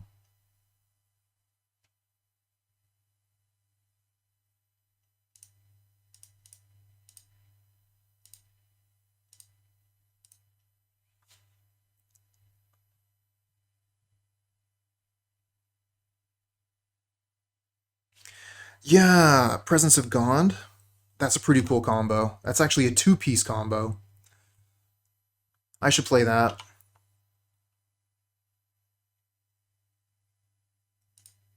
Get Prospector past the turn.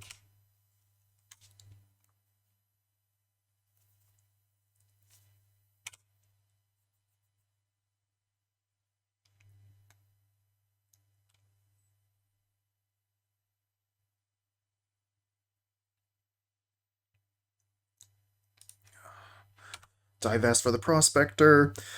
Fortunately, I have Unearth, so I can get it back. Just need First Day. But of course, they also have the Snuff Out that we left them with. So they'll be able to respond to our combo and stop us.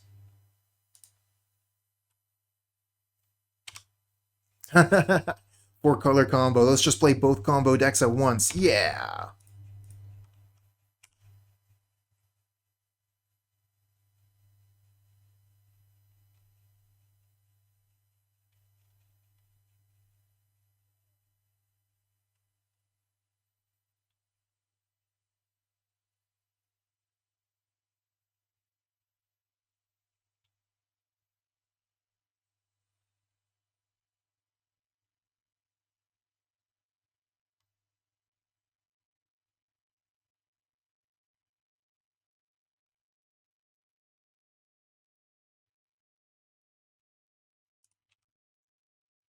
Another fish.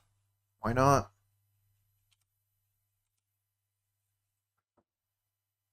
And we still miss. Let's draw 3 more cards. There's First Day. Finally. Oh, man.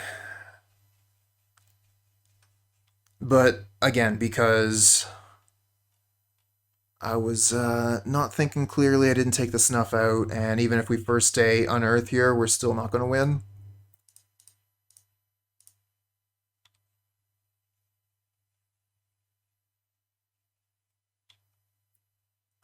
Because they can just Snuff Out and kill the Prospector.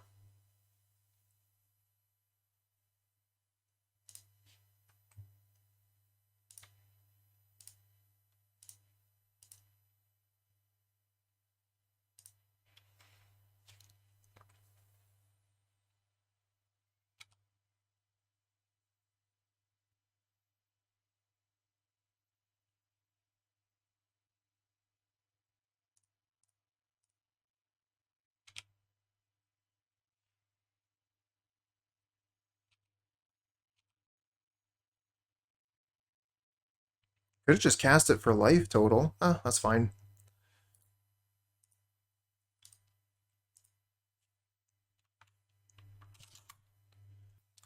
Oh, we got 2 lands. We don't really have a lot as far as the combo goes, but we got a little bit of draw here. I don't think we can put this one back.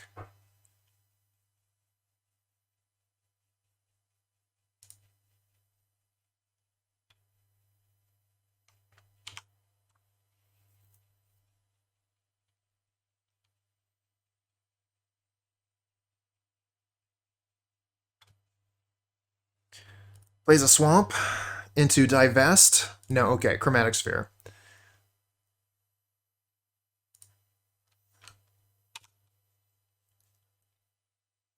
Yeah, very beautiful place.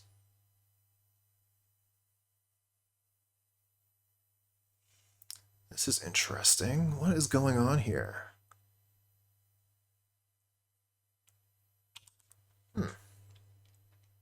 Not too sure what my opponent is doing on their side.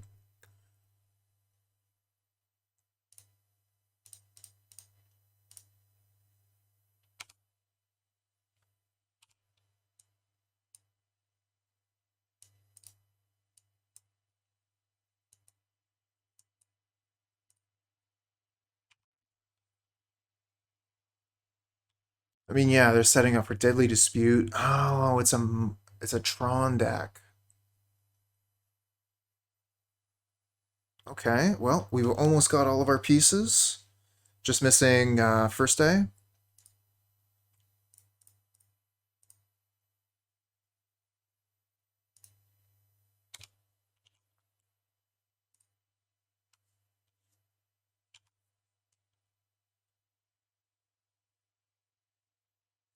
Have you heard about Sprout Swarm Combo? Reworks one of my old lists. Pretty excited about it. I haven't heard of the combo version. I saw Snapbolt was playing a Sprout Swarm deck. The what did he call it? Jund Gardens. I gave that deck a try for a league. Very, very fun. Hey Cooper, love this deck, but always have the doubt about the combo order. Don't see the difference in play first day before in response. The persist trigger, I mean, the opponent can respond at any time. So the reason why I usually do it in response to the persist trigger is it gives me +1 mana.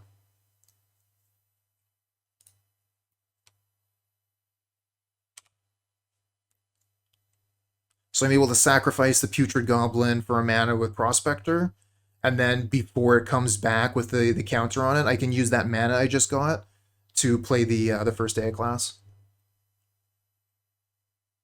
Yeah, yeah, exactly. Mana efficiency.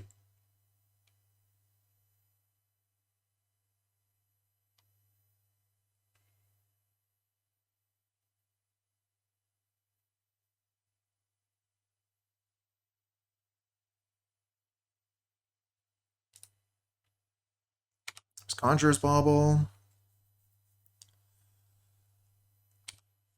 The Dispute. Alright, show me first day. I guess we don't have enough mana to combo right now.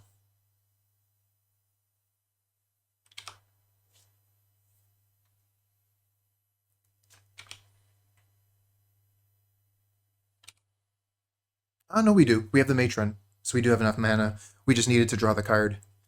And we miss. Yeah, because the Matron, the mana's okay. I think we probably just Deadly Dispute the Wellspring here, draw 3 cards.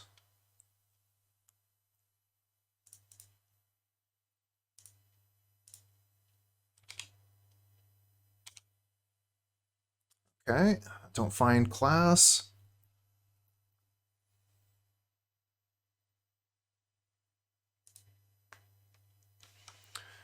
Do we just get rid of Expedition Map here?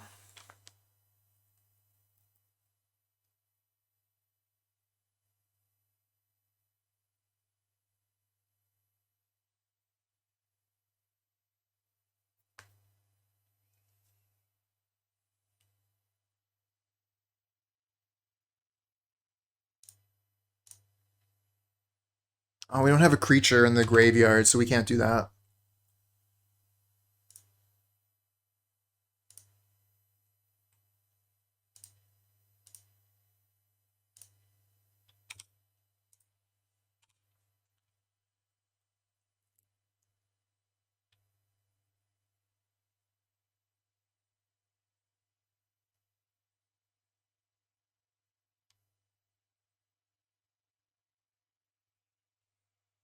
I wonder. So, I play Masked Vandal, I target Expedition Map, I sacrifice Masked Vandal to Skirk Prospector to make a mana, and then exile it to itself. Would that work?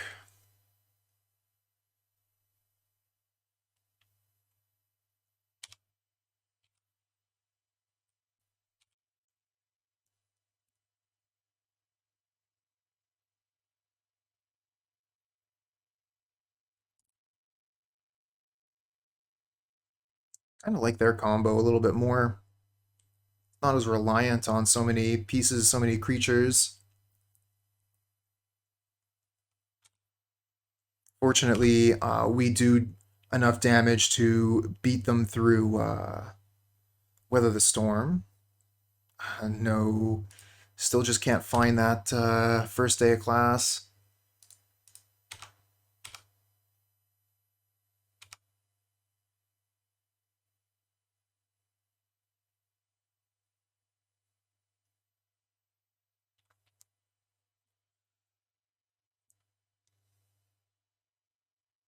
start cycling these.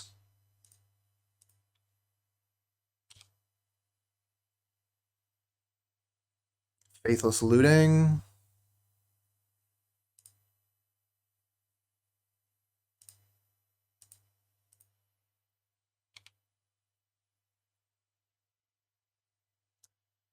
Makeshift Munitions.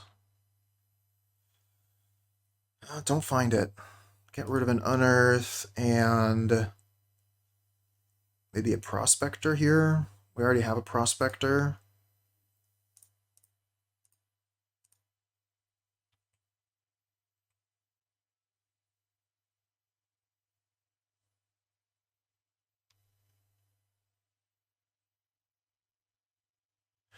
Any way to cast this stream to TV using Twitch app? Anyone in chat know the answer to that?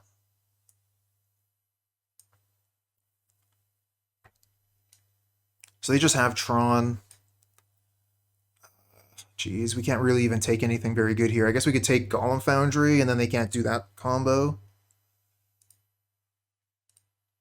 Buy ourselves a little bit of time at least.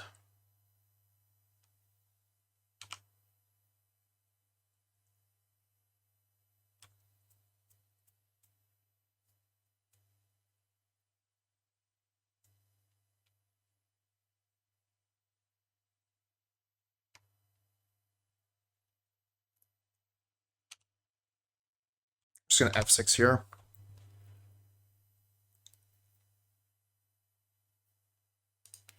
So let's see here. They played. Oh, okay. So yeah, it was the Golem Foundry. They just drew the Foundry Inspector. There's the Expedition map. There's the Power Plant. Okay. And they pass back. Matron.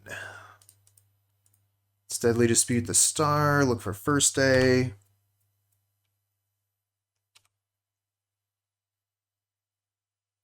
We found it. We found it. Okay. Do we have enough mana? So 1, 2, 3. Shred memory. Go get first day.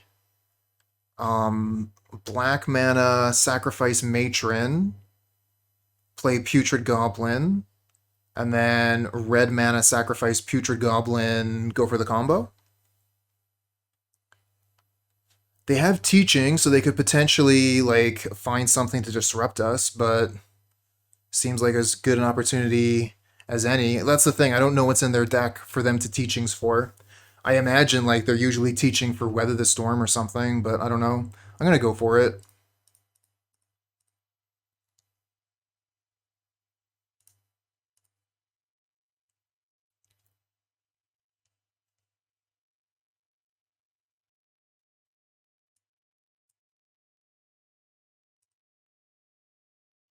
Wait for what? For them to draw more cards?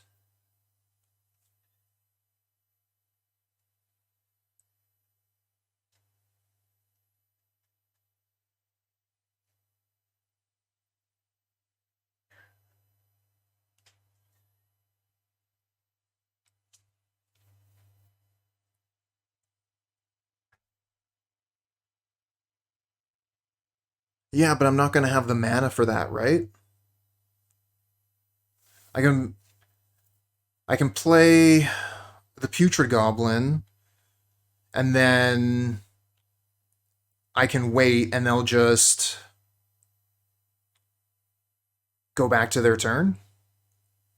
I need the first day of class mana to play the Makeshift Munitions, which is an enchantment, so I can't play that on end step if I use first day of class in response to a thing they do.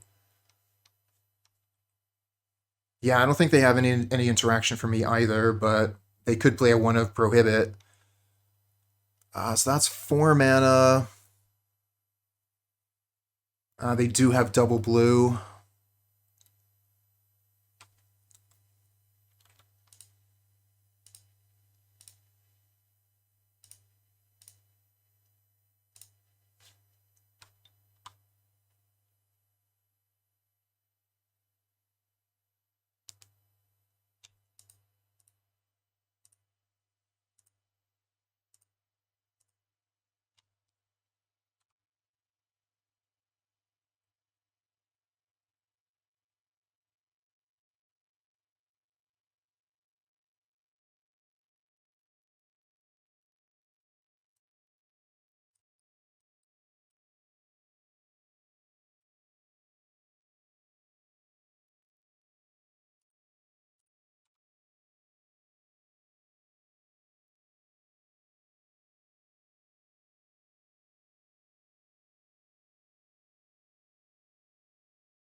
Scattershot. Oh. Okay.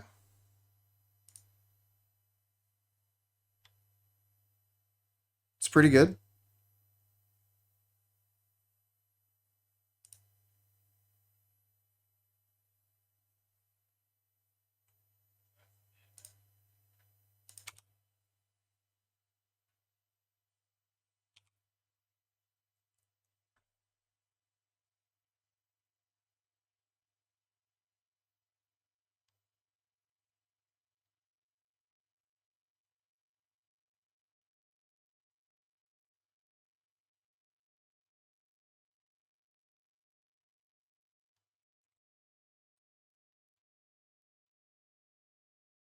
Yeah, we're gonna have to set up for another go.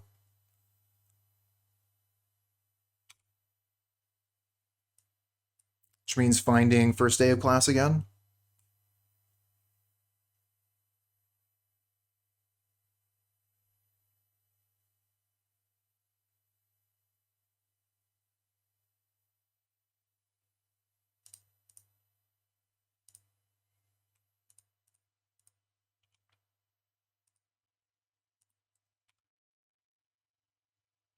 So we should be able to just hit F6 here because we have mana floating. It's not going to pass the turn automatically.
Boundary Specter's pretty cool downgrade for this deck.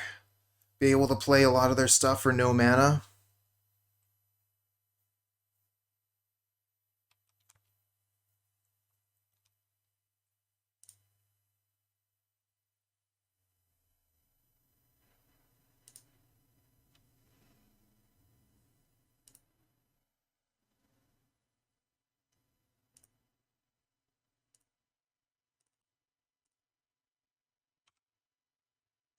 Like Deadly Dispute. Find first day of class. So we're ready to go off again next turn.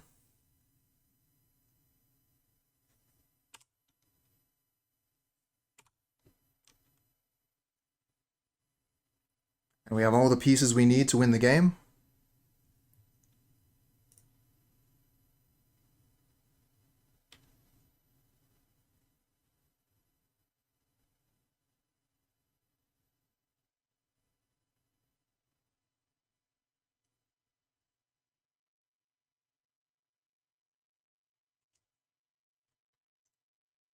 Alex?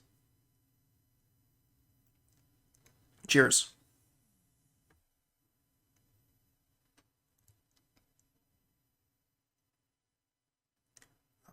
What have we got here?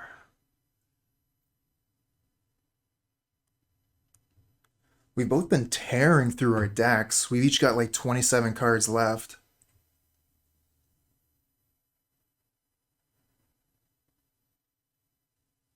Ooh, hats off. Yeah, I got a thing for that.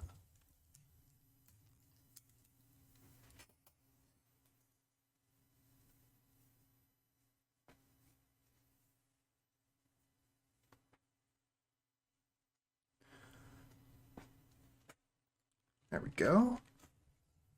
Gonna have to get a new hat for the warmer weather, though.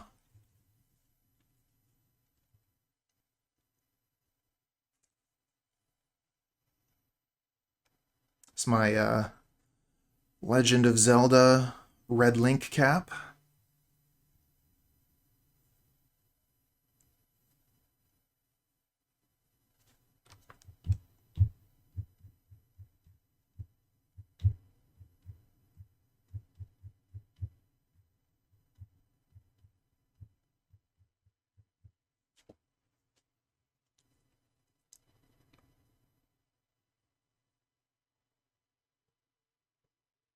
Just waiting for the opponent to do whatever it is they're doing here.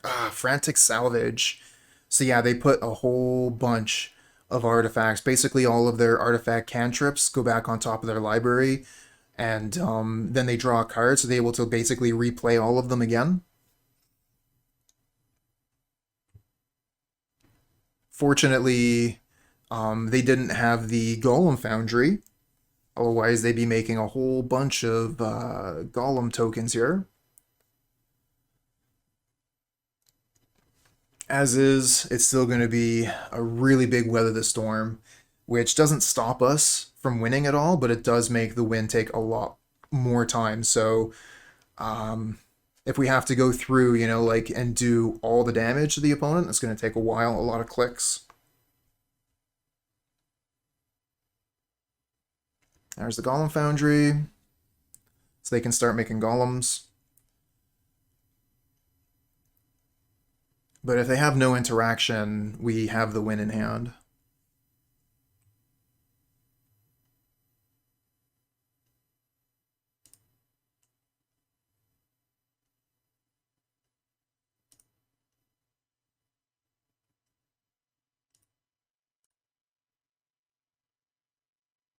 Putrid Goblin.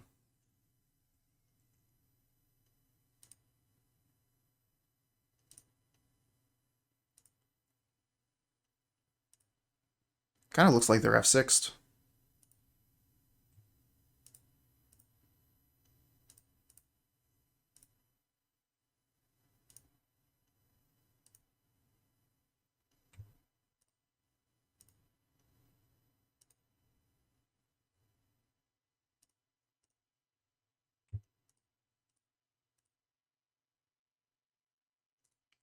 And save targets.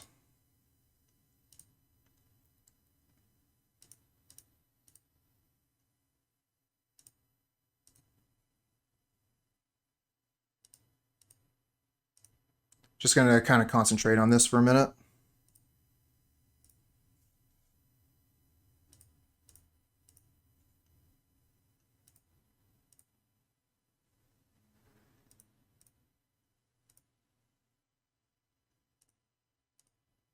Okay, and they scoop before I have to go through the whole thing. Thank you.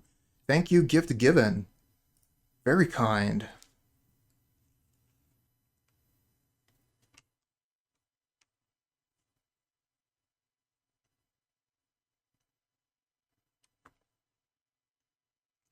Maybe we bring in Gorilla Shaman? That doesn't seem right. Maybe we just bring in Duress? Do we even want to bring in a second Masked Vandal? I'd probably keep the first one. I don't know if I want to bring in another.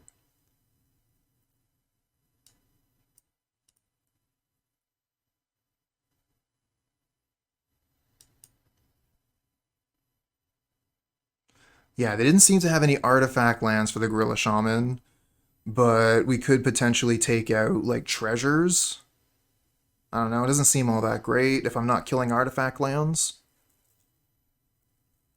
And there are other artifacts, they just, like, sacrifice them almost as soon as they're on the table.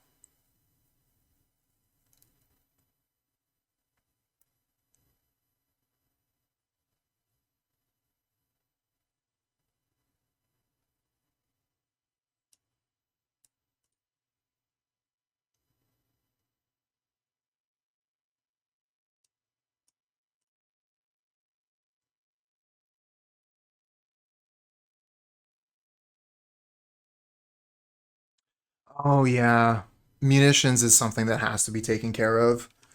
I'm not too familiar with the opponent's deck yet. I've only seen it a couple of times. I was watching Bird play it for a little bit. Very cool deck.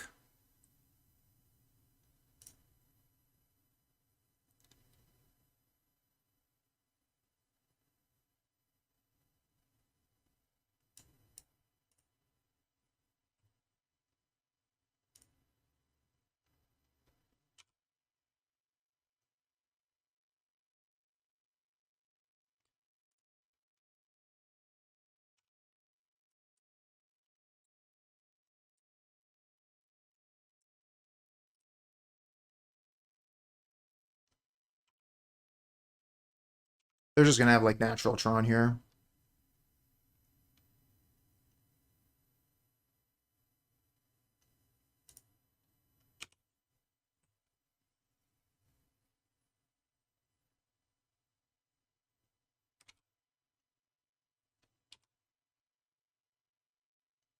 Yeah, it looks like a lot of fun for sure. Polluted Mire. A lot of cycling lands. Hey, first day. Okay.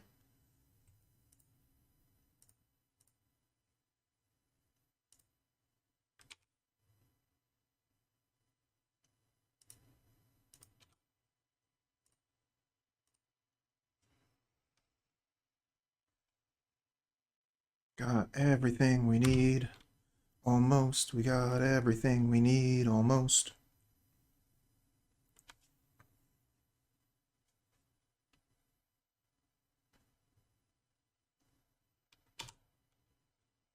Just getting that first day of class makes everything else easier. Because the Matron picks up so much of the combo, and then we can like unearth the Matron, find the other piece.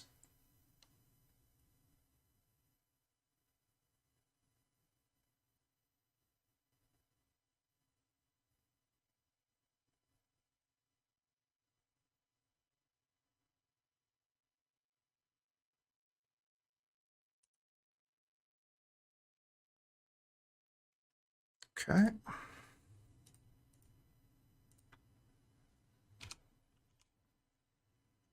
Prospector, play Prospector.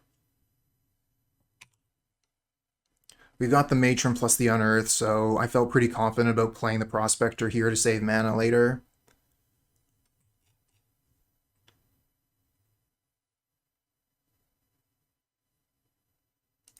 Oh no, the Duress though! Takes away my first day of class. That's the obvious choice.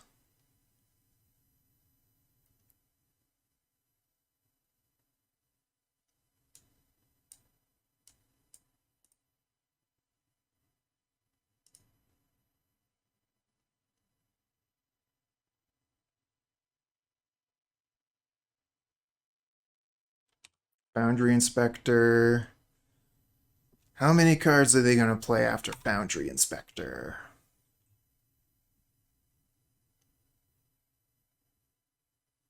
Not as many as I had feared. Like Wellspring, draw a card, get a bridge.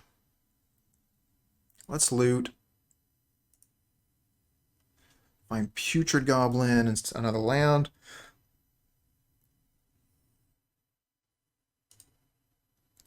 I think we'll get rid of a pair of lands here.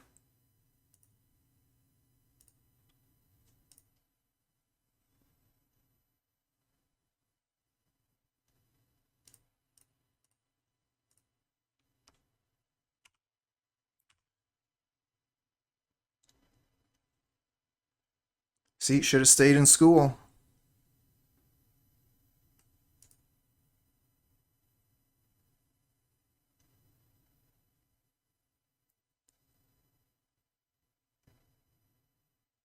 But without classes, these goblins aren't going to amount to much.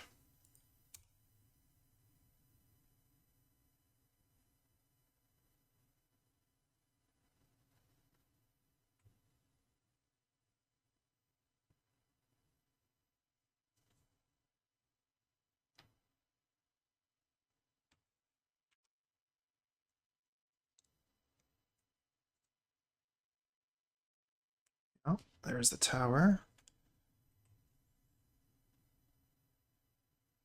Ooh, Fengren. Okay. I mean, that's pretty good. It definitely kill us pretty quick. Thing is, it doesn't actually stop our combo in any way. So if we can find our combo, we can win through Fengren. Of course, we gotta find it first. I guess we got Faithless out of the yard.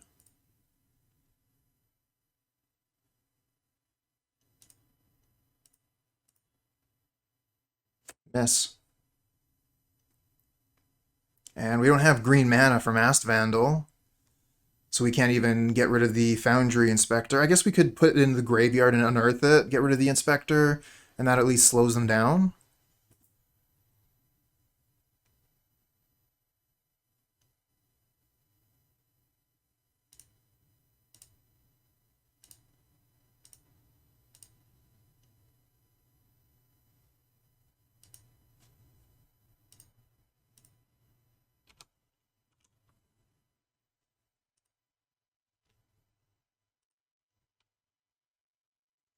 I'm going to leave the Prospector in hand so that they can't just take out both of my, basically like all my combo pieces with some removal or something.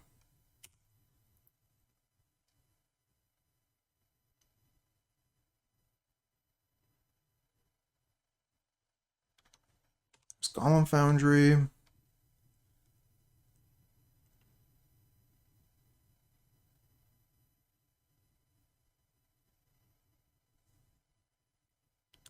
Desan, thanks for the follow, friend.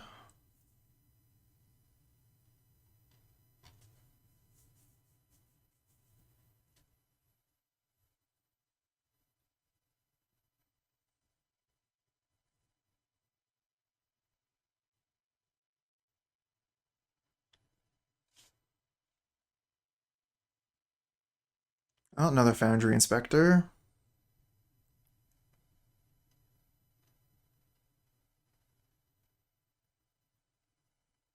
So this makes 3 threes, right? Yeah, 3/3 for 3 counters. Every time you cast an artifact spell. So, like treasures entering the battlefield don't count. Good to know.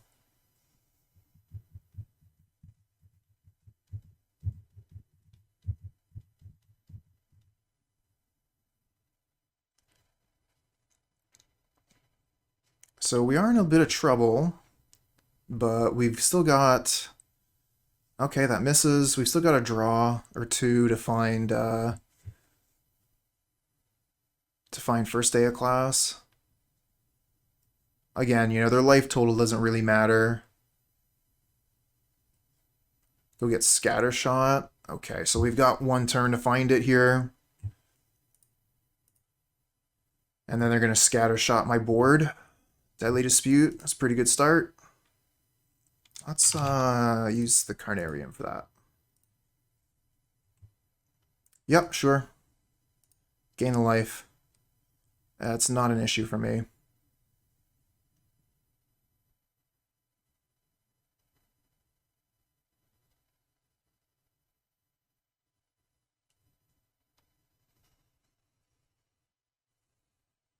Maybe I should have cast Matron first. Just to pull one extra card out of the deck and give myself slightly better odds. Oh well, draw 3 for first day. Let's go. 3 of in the deck. 39 cards. Gotta get lucky here.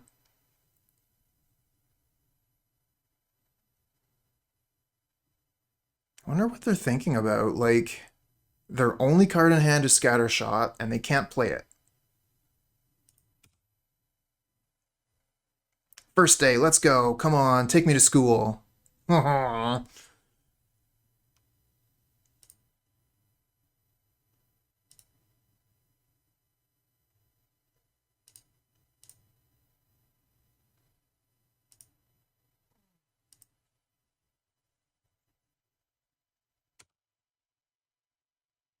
well. Can at least get rid of that spell. So that'll give us a couple more draws.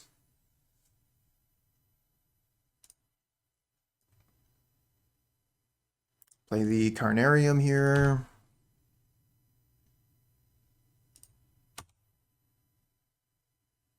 Okay. I was just kind of confused about what was going on there for a second. And I could play Prospector. I don't think I really need to, though. Yeah, I was thinking the same thing, Vanny. After I said, like, oh, maybe I should play the Matron to thin, then I wouldn't have mana to play the spells that I drew.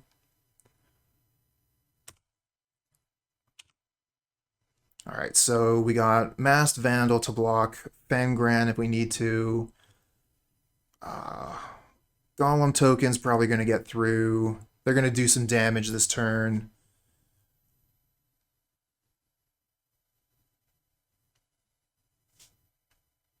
Guess I got Masked Vandal. I can, like, get rid of this Foundry Inspector on my next turn.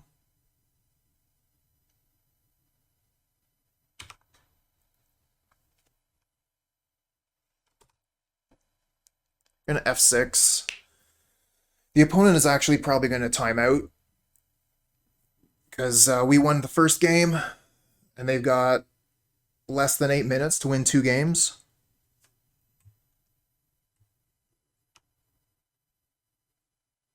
Opponent's deck is awesome. If I were the type of person that played Tron decks, I would play that deck. Okay. So they got the Spell Bomb. Good thing we didn't use the Vandal already.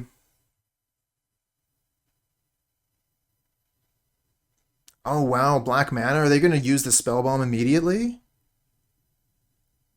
It's pretty greedy to use it now. I guess they get to draw a card, so that's good. Again, like, your life total doesn't matter, so... Oh, is this just a second Spell Bomb? Wow. That's really good.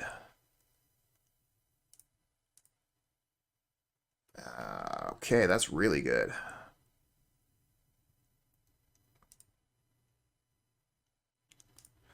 Maybe I block the Fangran with a Masked Vandal, so maybe I could draw an Unearth. I think we still have 1 Unearth left in the deck.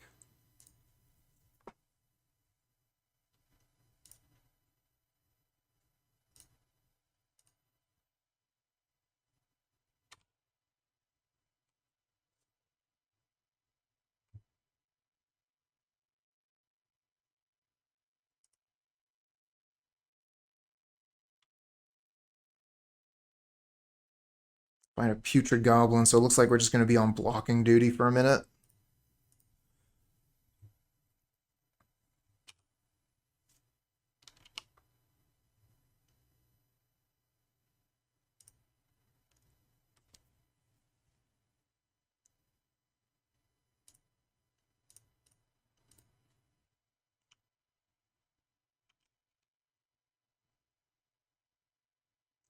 Oh, good point.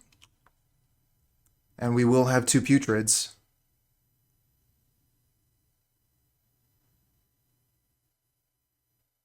Maybe I'm supposed to get the Flamewave Invoker because I don't have a win piece right now.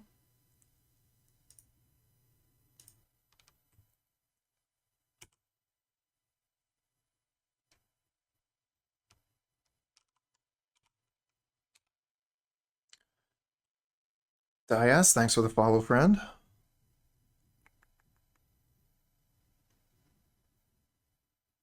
Ah, you played a lot of this deck on paper? Very cool. The deck has got to be way easier to play in paper. We were commenting on that earlier where I almost timed out against my round 1 opponent.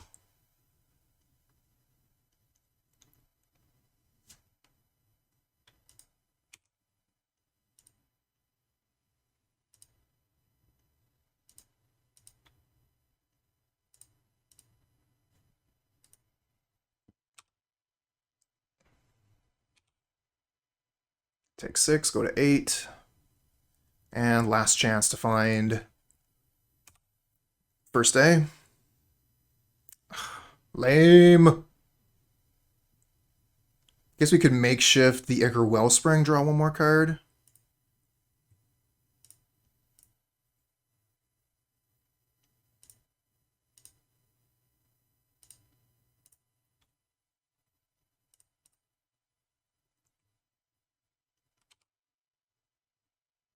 Nope. That's a miss. What can we even do at this point?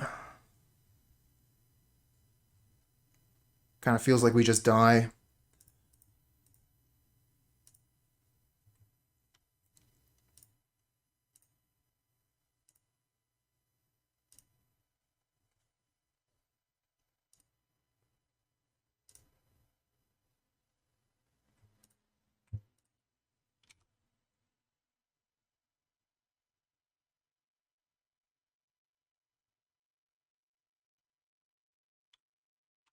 I have mana floating, so I'm going to hit 6 here just to skip through all the things that are happening on the stack.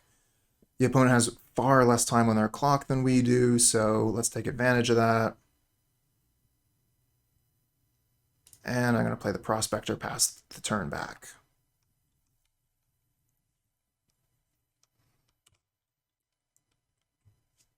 Don't really see any point in attacking at all. Oh, they had another scatter shot. They got it back. Oh, I see. Okay. That's pretty good.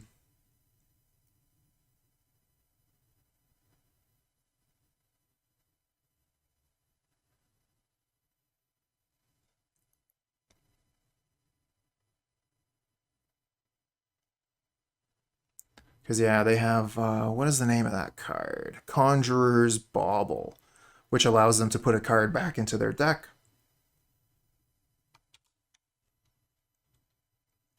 So we're at 8.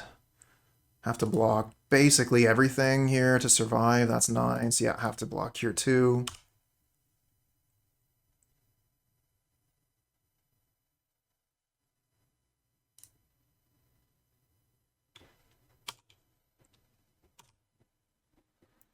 We got a pretty nice life total.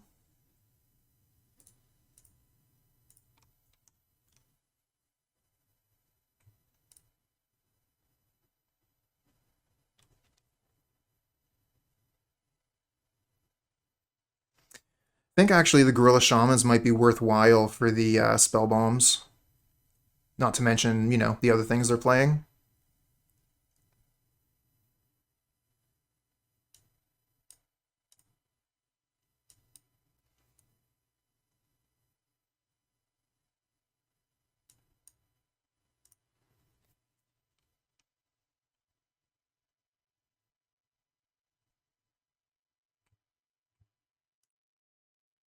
Oh, I think we're going to mulligan that one. No lands.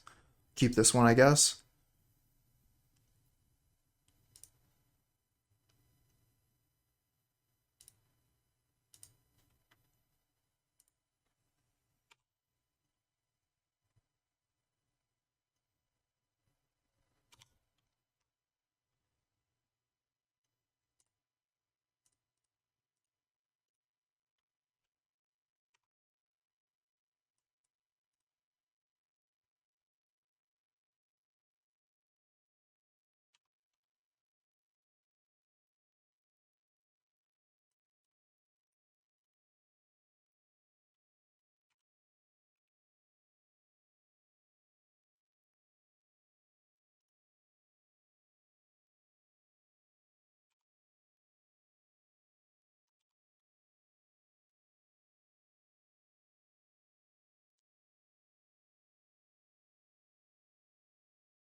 All right, so they're going to have Tron next turn.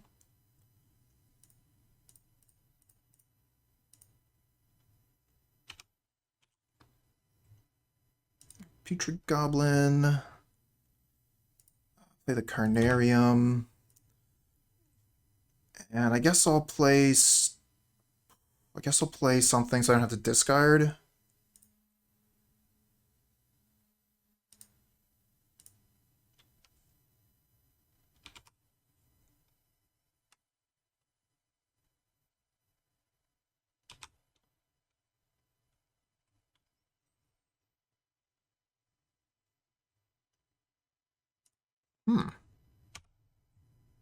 Got 7 cards in hand and not doing a whole lot. Let's attack.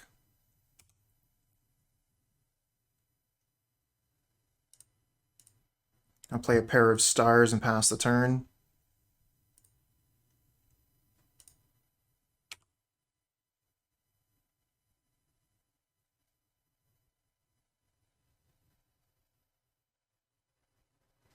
Oh, now they have colored mana. I guess they had colored mana with the golden egg as well.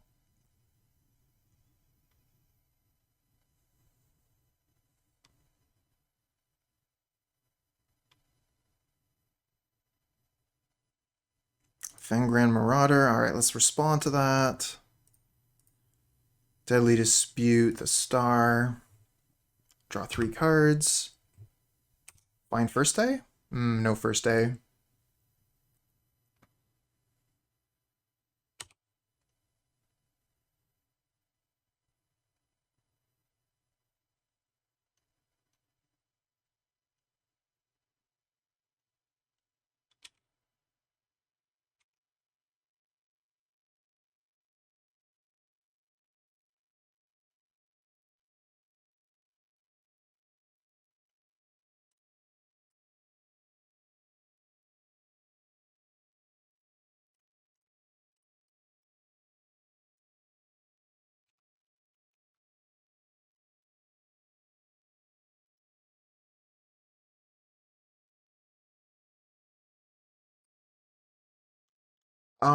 It's not G-Tron. Don't know exactly what you would call it. It's the new Egg-Tron.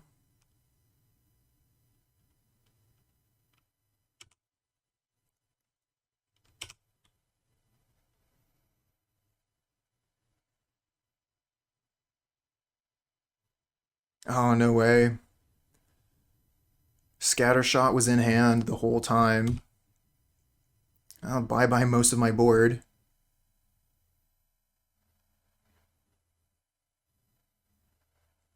Oh, that was a mistake. They're playing fast, so mistakes happen.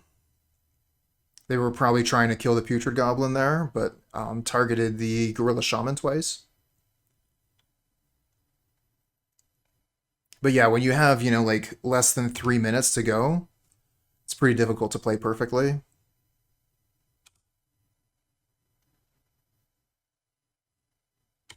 I think I'm actually going to take this damage. I'm at 20 life. I don't need to worry about dying at the moment. Although I'll have to be blocking fairly soon. Okay.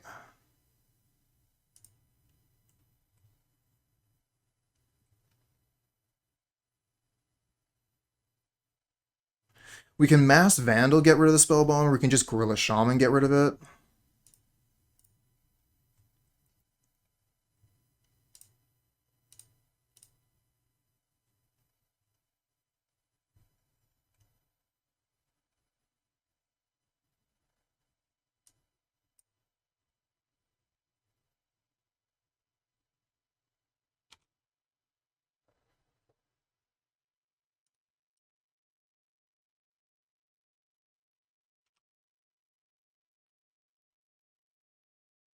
Goes for the Deadly Dispute. Cool. It's such a good card.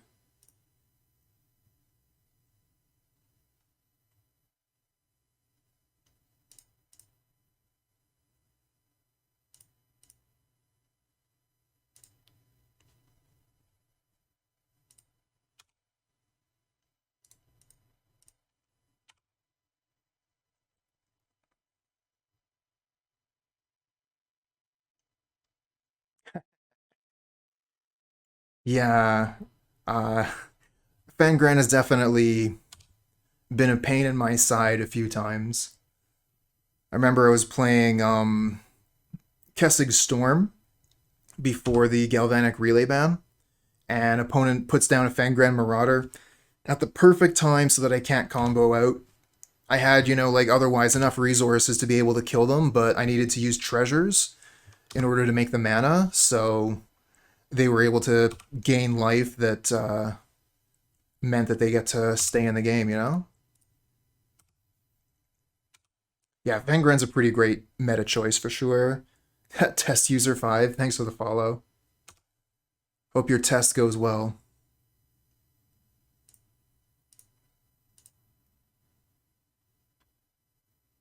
Oh, jeez. Look at this stuff. Good cards. Remember that scatter shot? That thing's a real pain.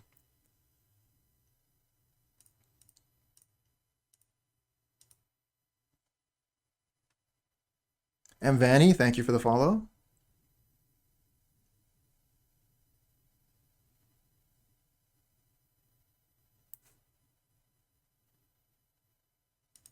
Hey, we're all mad here. I don't know that card. Could someone put it up in chat? Just exclamation mark card, then the name.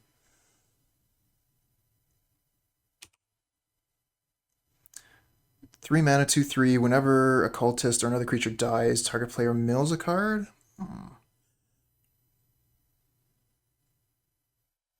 I think there is like a mill strategy in this deck. Can't remember what card it was though that the other player was playing.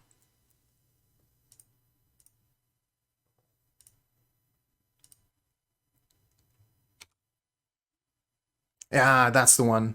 The Jace thing.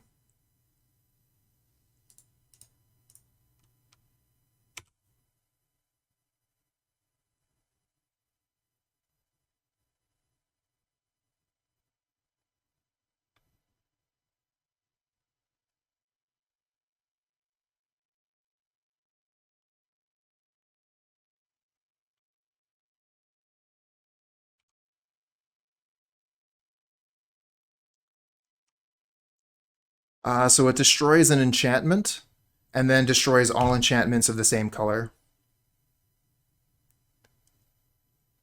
And you have to put the exclamation mark card in front of the thing, because I haven't set it up to just default to that setting.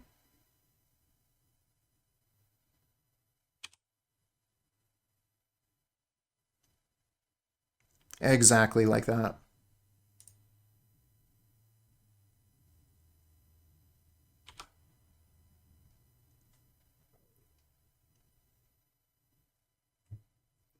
What do they get with Mystical Teachings again? Another scatter shot? And they scoop because of time. They just don't have enough time to be able to win, right? So it's unfortunate, but that is a part of Moto. We've talked about it a couple of times today, and the deck that we're playing kind of necessitates talking about it a little bit, anyways.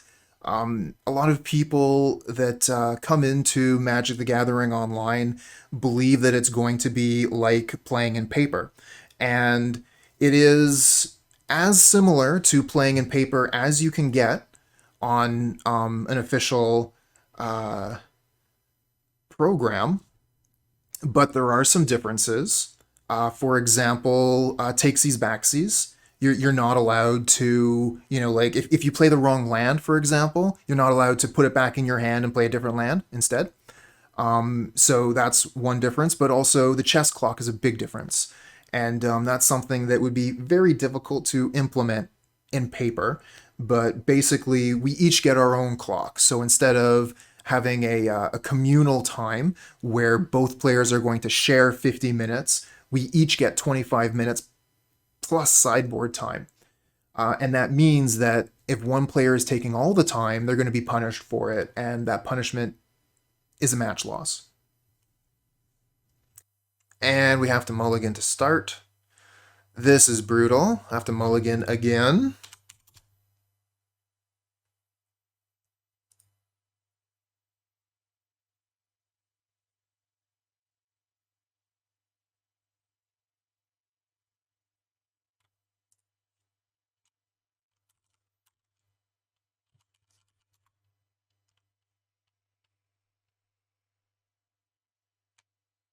Our opponent's mulliganing as well.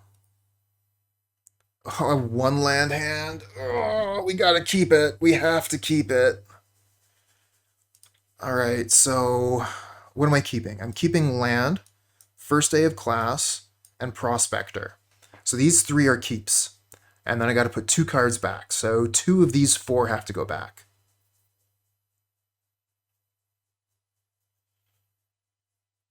Yeah, we can keep the looting to help us find the pieces, the lands that we need.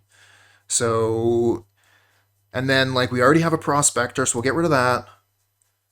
And then it's between Matron and Wellspring. Like, Matron finds us another combo piece, but it's 3 mana. I think we'll stick with the Matron. It looks like Chad is agreeing as well. Alright.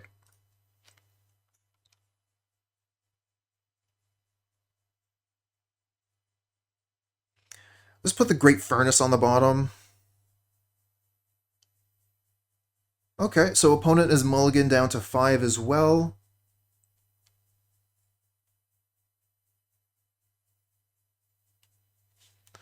So at least that means we're going to have somewhat of an even game. That's cool. Kind of thought when I was mulliganing down to 5 that we were just going to be toast.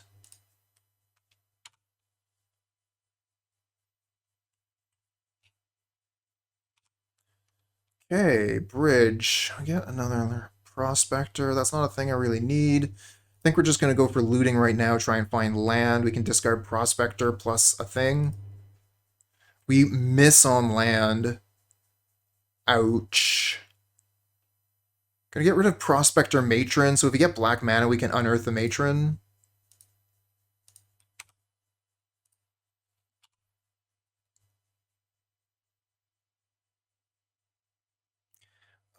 Oh, mulliganing with burn is super frustrating. It's one of the reasons I keep a lot of one land hands when I'm playing burn. Like, a lot of one land hands.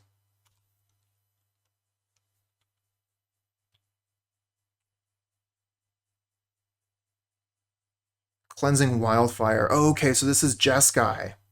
Alright.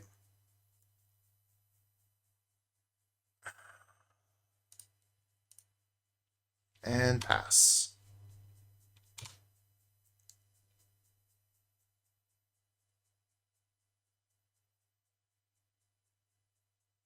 Yeah, and odds are you'll find a land in the top 3.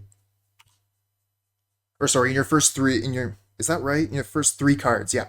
Usually you'll find a land in your first 3 cards.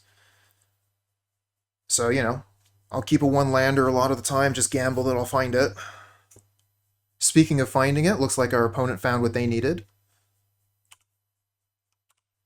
They got their lands out. Cleansing Wildfire helps out with that quite a bit.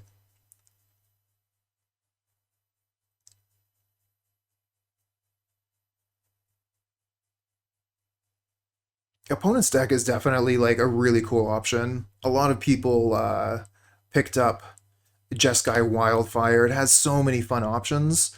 You get Cleansing Wildfire to ramp you, best ramp spell in Pauper. You get Muldrifter Ephemerate. So many cool options.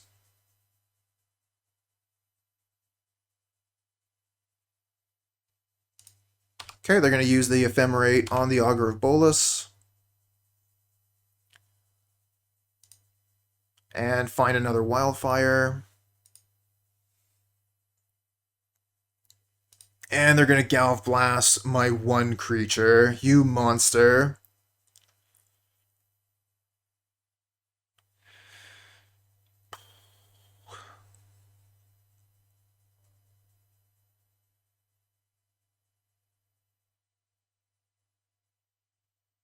I could cycle my Unearth.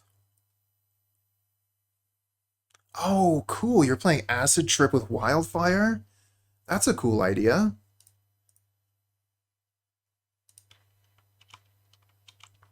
I'm hitting yes. Okay.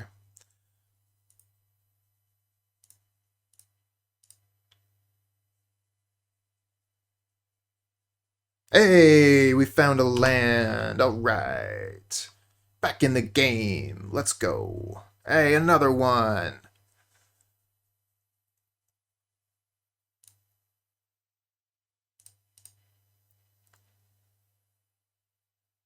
Yeah, Reality Acid. Yeah.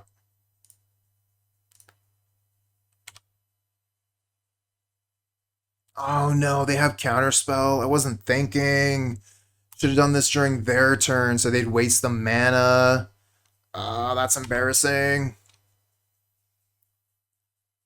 I guess I'm just kind of tilted because of the the mull to 5 and then miss lands for 4 turns.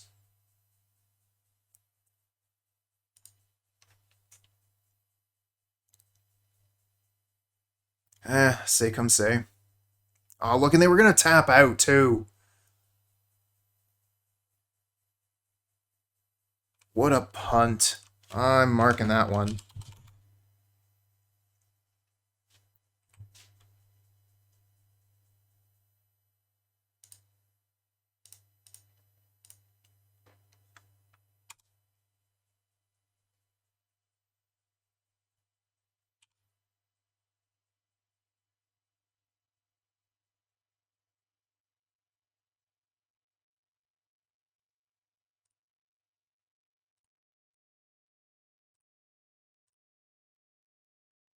Ooh, Fire Ice. That's actually a really good card against us. Like, super good. Because with the Putrid Goblin as a 1/1, with the first day of class trigger on the stack, they can kill Putrid Goblin and Prospector. Another first day of class, lovely.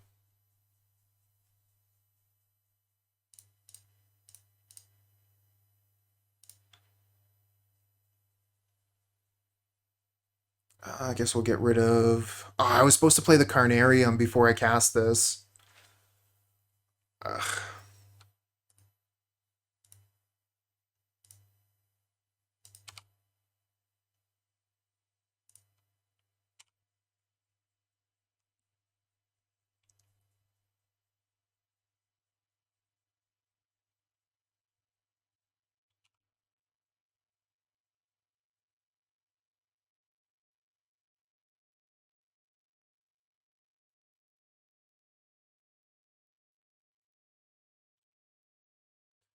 There's another Mole Drifter. Probably going to Ephemerate it.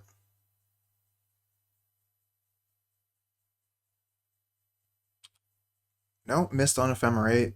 Still, they got like 7 cards in hand. Remember, we both mulliganed to 5. But their deck has just a huge amount of card advantage and ramp, and it's just like if you give the opponent time here, they're just going to continuously grind advantage, and that's one of the things that you want to do in Pauper. It's a very grindy format, so being able to just grind out your opponent is definitely a path to victory.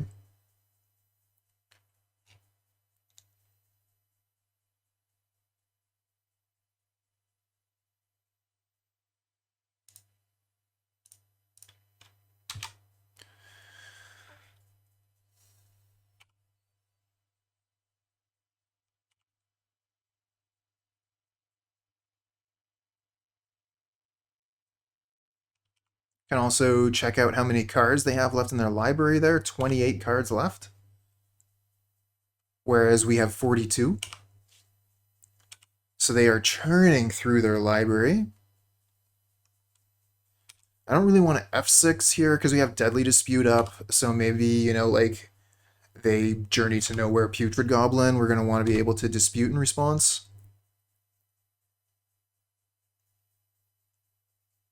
Yeah, I was thinking like if I draw a Prospector, I'm going to want to Duress and try and like make sure the coast is clear to just immediately combo and win. But honestly, I don't see a path to victory in this match. Or sorry, in this game.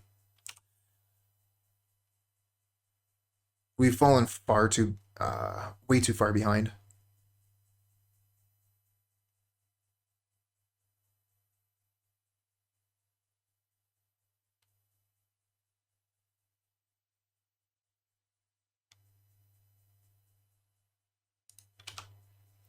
Oh, I see. Yeah. Yep. And we know they have Counterspell in hand now because of our Chaomancer.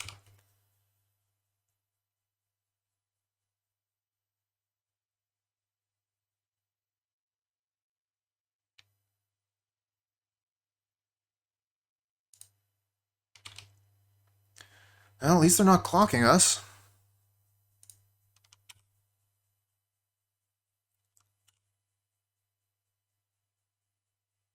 They put all their Mole Drifters into the graveyard, so they're going to need to find something to kill us with.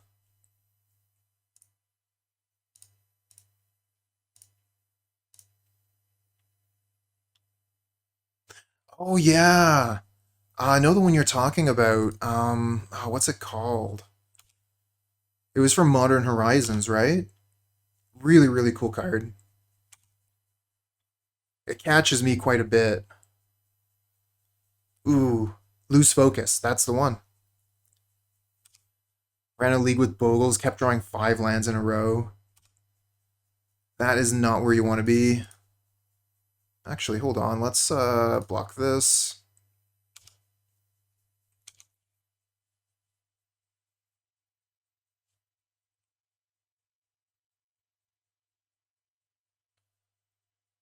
After keeping a 1-lander. Okay, I got a 1-land hand. All I need to do is draw 2 lands and I'm fine. First draw land. Yes! Second draw land. Yes! Third draw land. Okay. Fourth draw. Land again. No! Deck is saying, what? I thought you wanted lands. Isn't this what you wanted?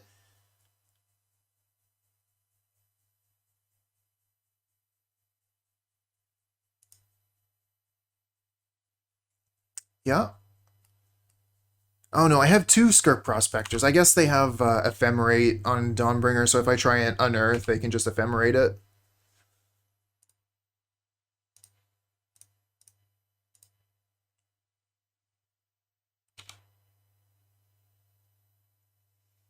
Okay.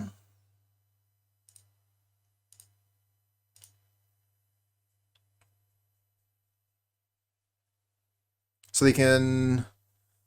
Yeah, it doesn't matter what I do here. They can counterspell the Duress and then ephemerate the Archaeomancer and counterspell whatever I'm going to do next. Or they can just let this resolve.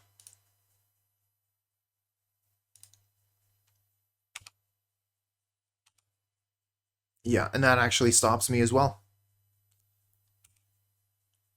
Oh yeah, that stops me quite effectively.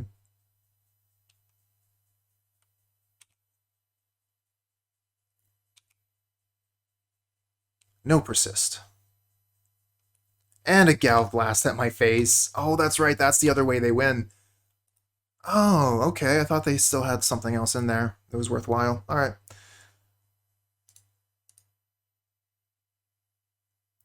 They have Ephemerate coming back, right? Yeah, so they can just Ephemerate the Archaeomancer, get Ephemerate back. They still have counter magic forever. There's no way through this.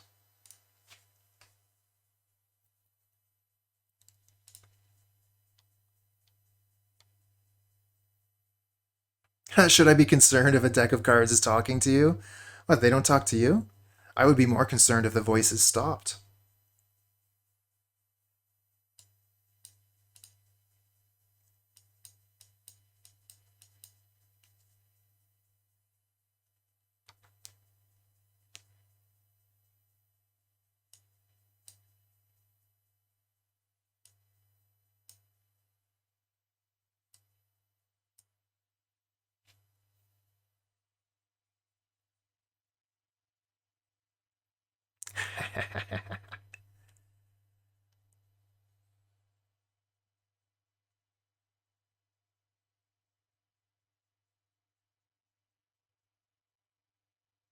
Every time I tune in, Cooper loses versus familiars.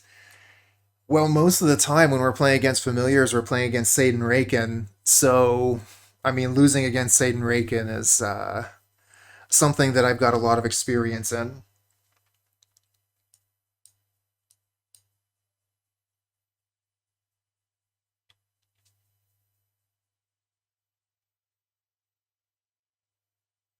No, that's not bad at all.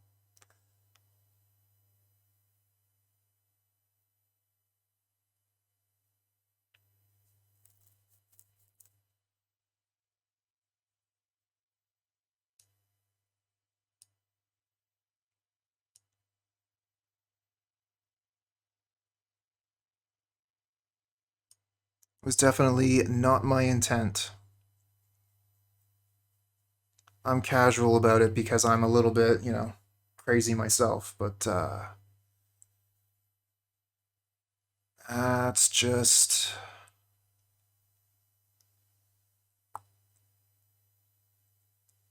kind of my way. I try and play things off as a no big deal or a joke a lot of the time.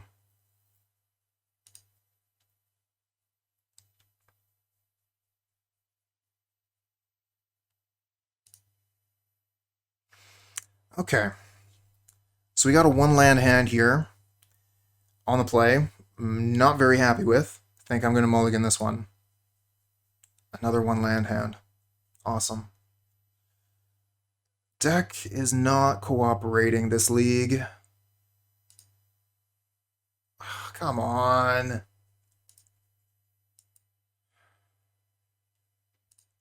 It's not the card I wanted to put down. I wanted to move it over to the right-hand side. What are we even supposed to do here? This hand is terrible.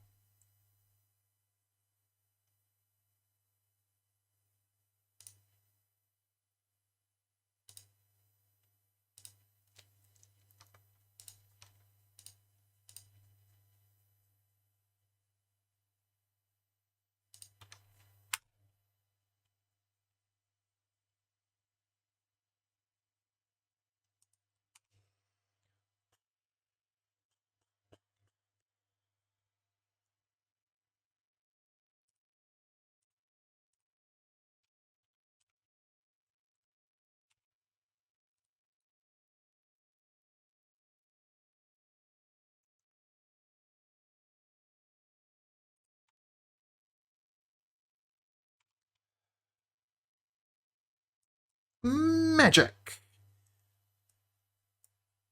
And that's it, folks.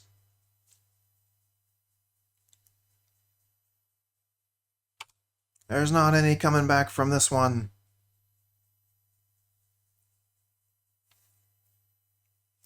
Yeah, we're usually going to draw a land in the first 3 draws, unless we don't.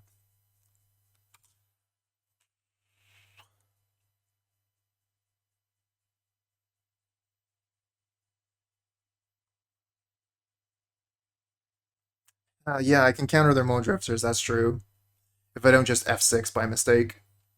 Maybe I'll take my finger off the button.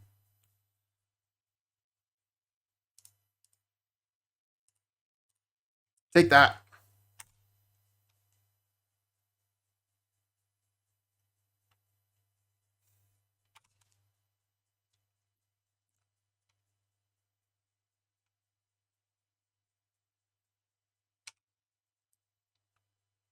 Oh, this has got to be just about one of the most frustrating matches of Magic I've ever played.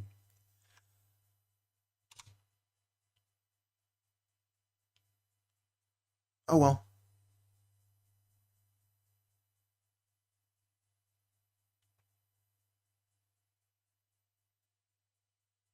What you gonna do?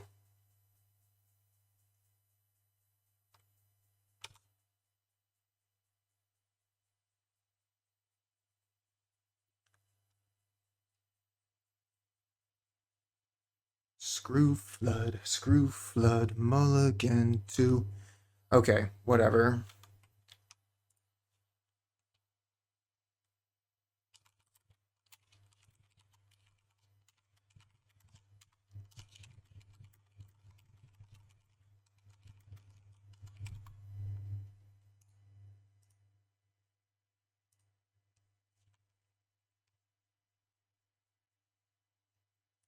Alright, so this is the deck that we were playing today.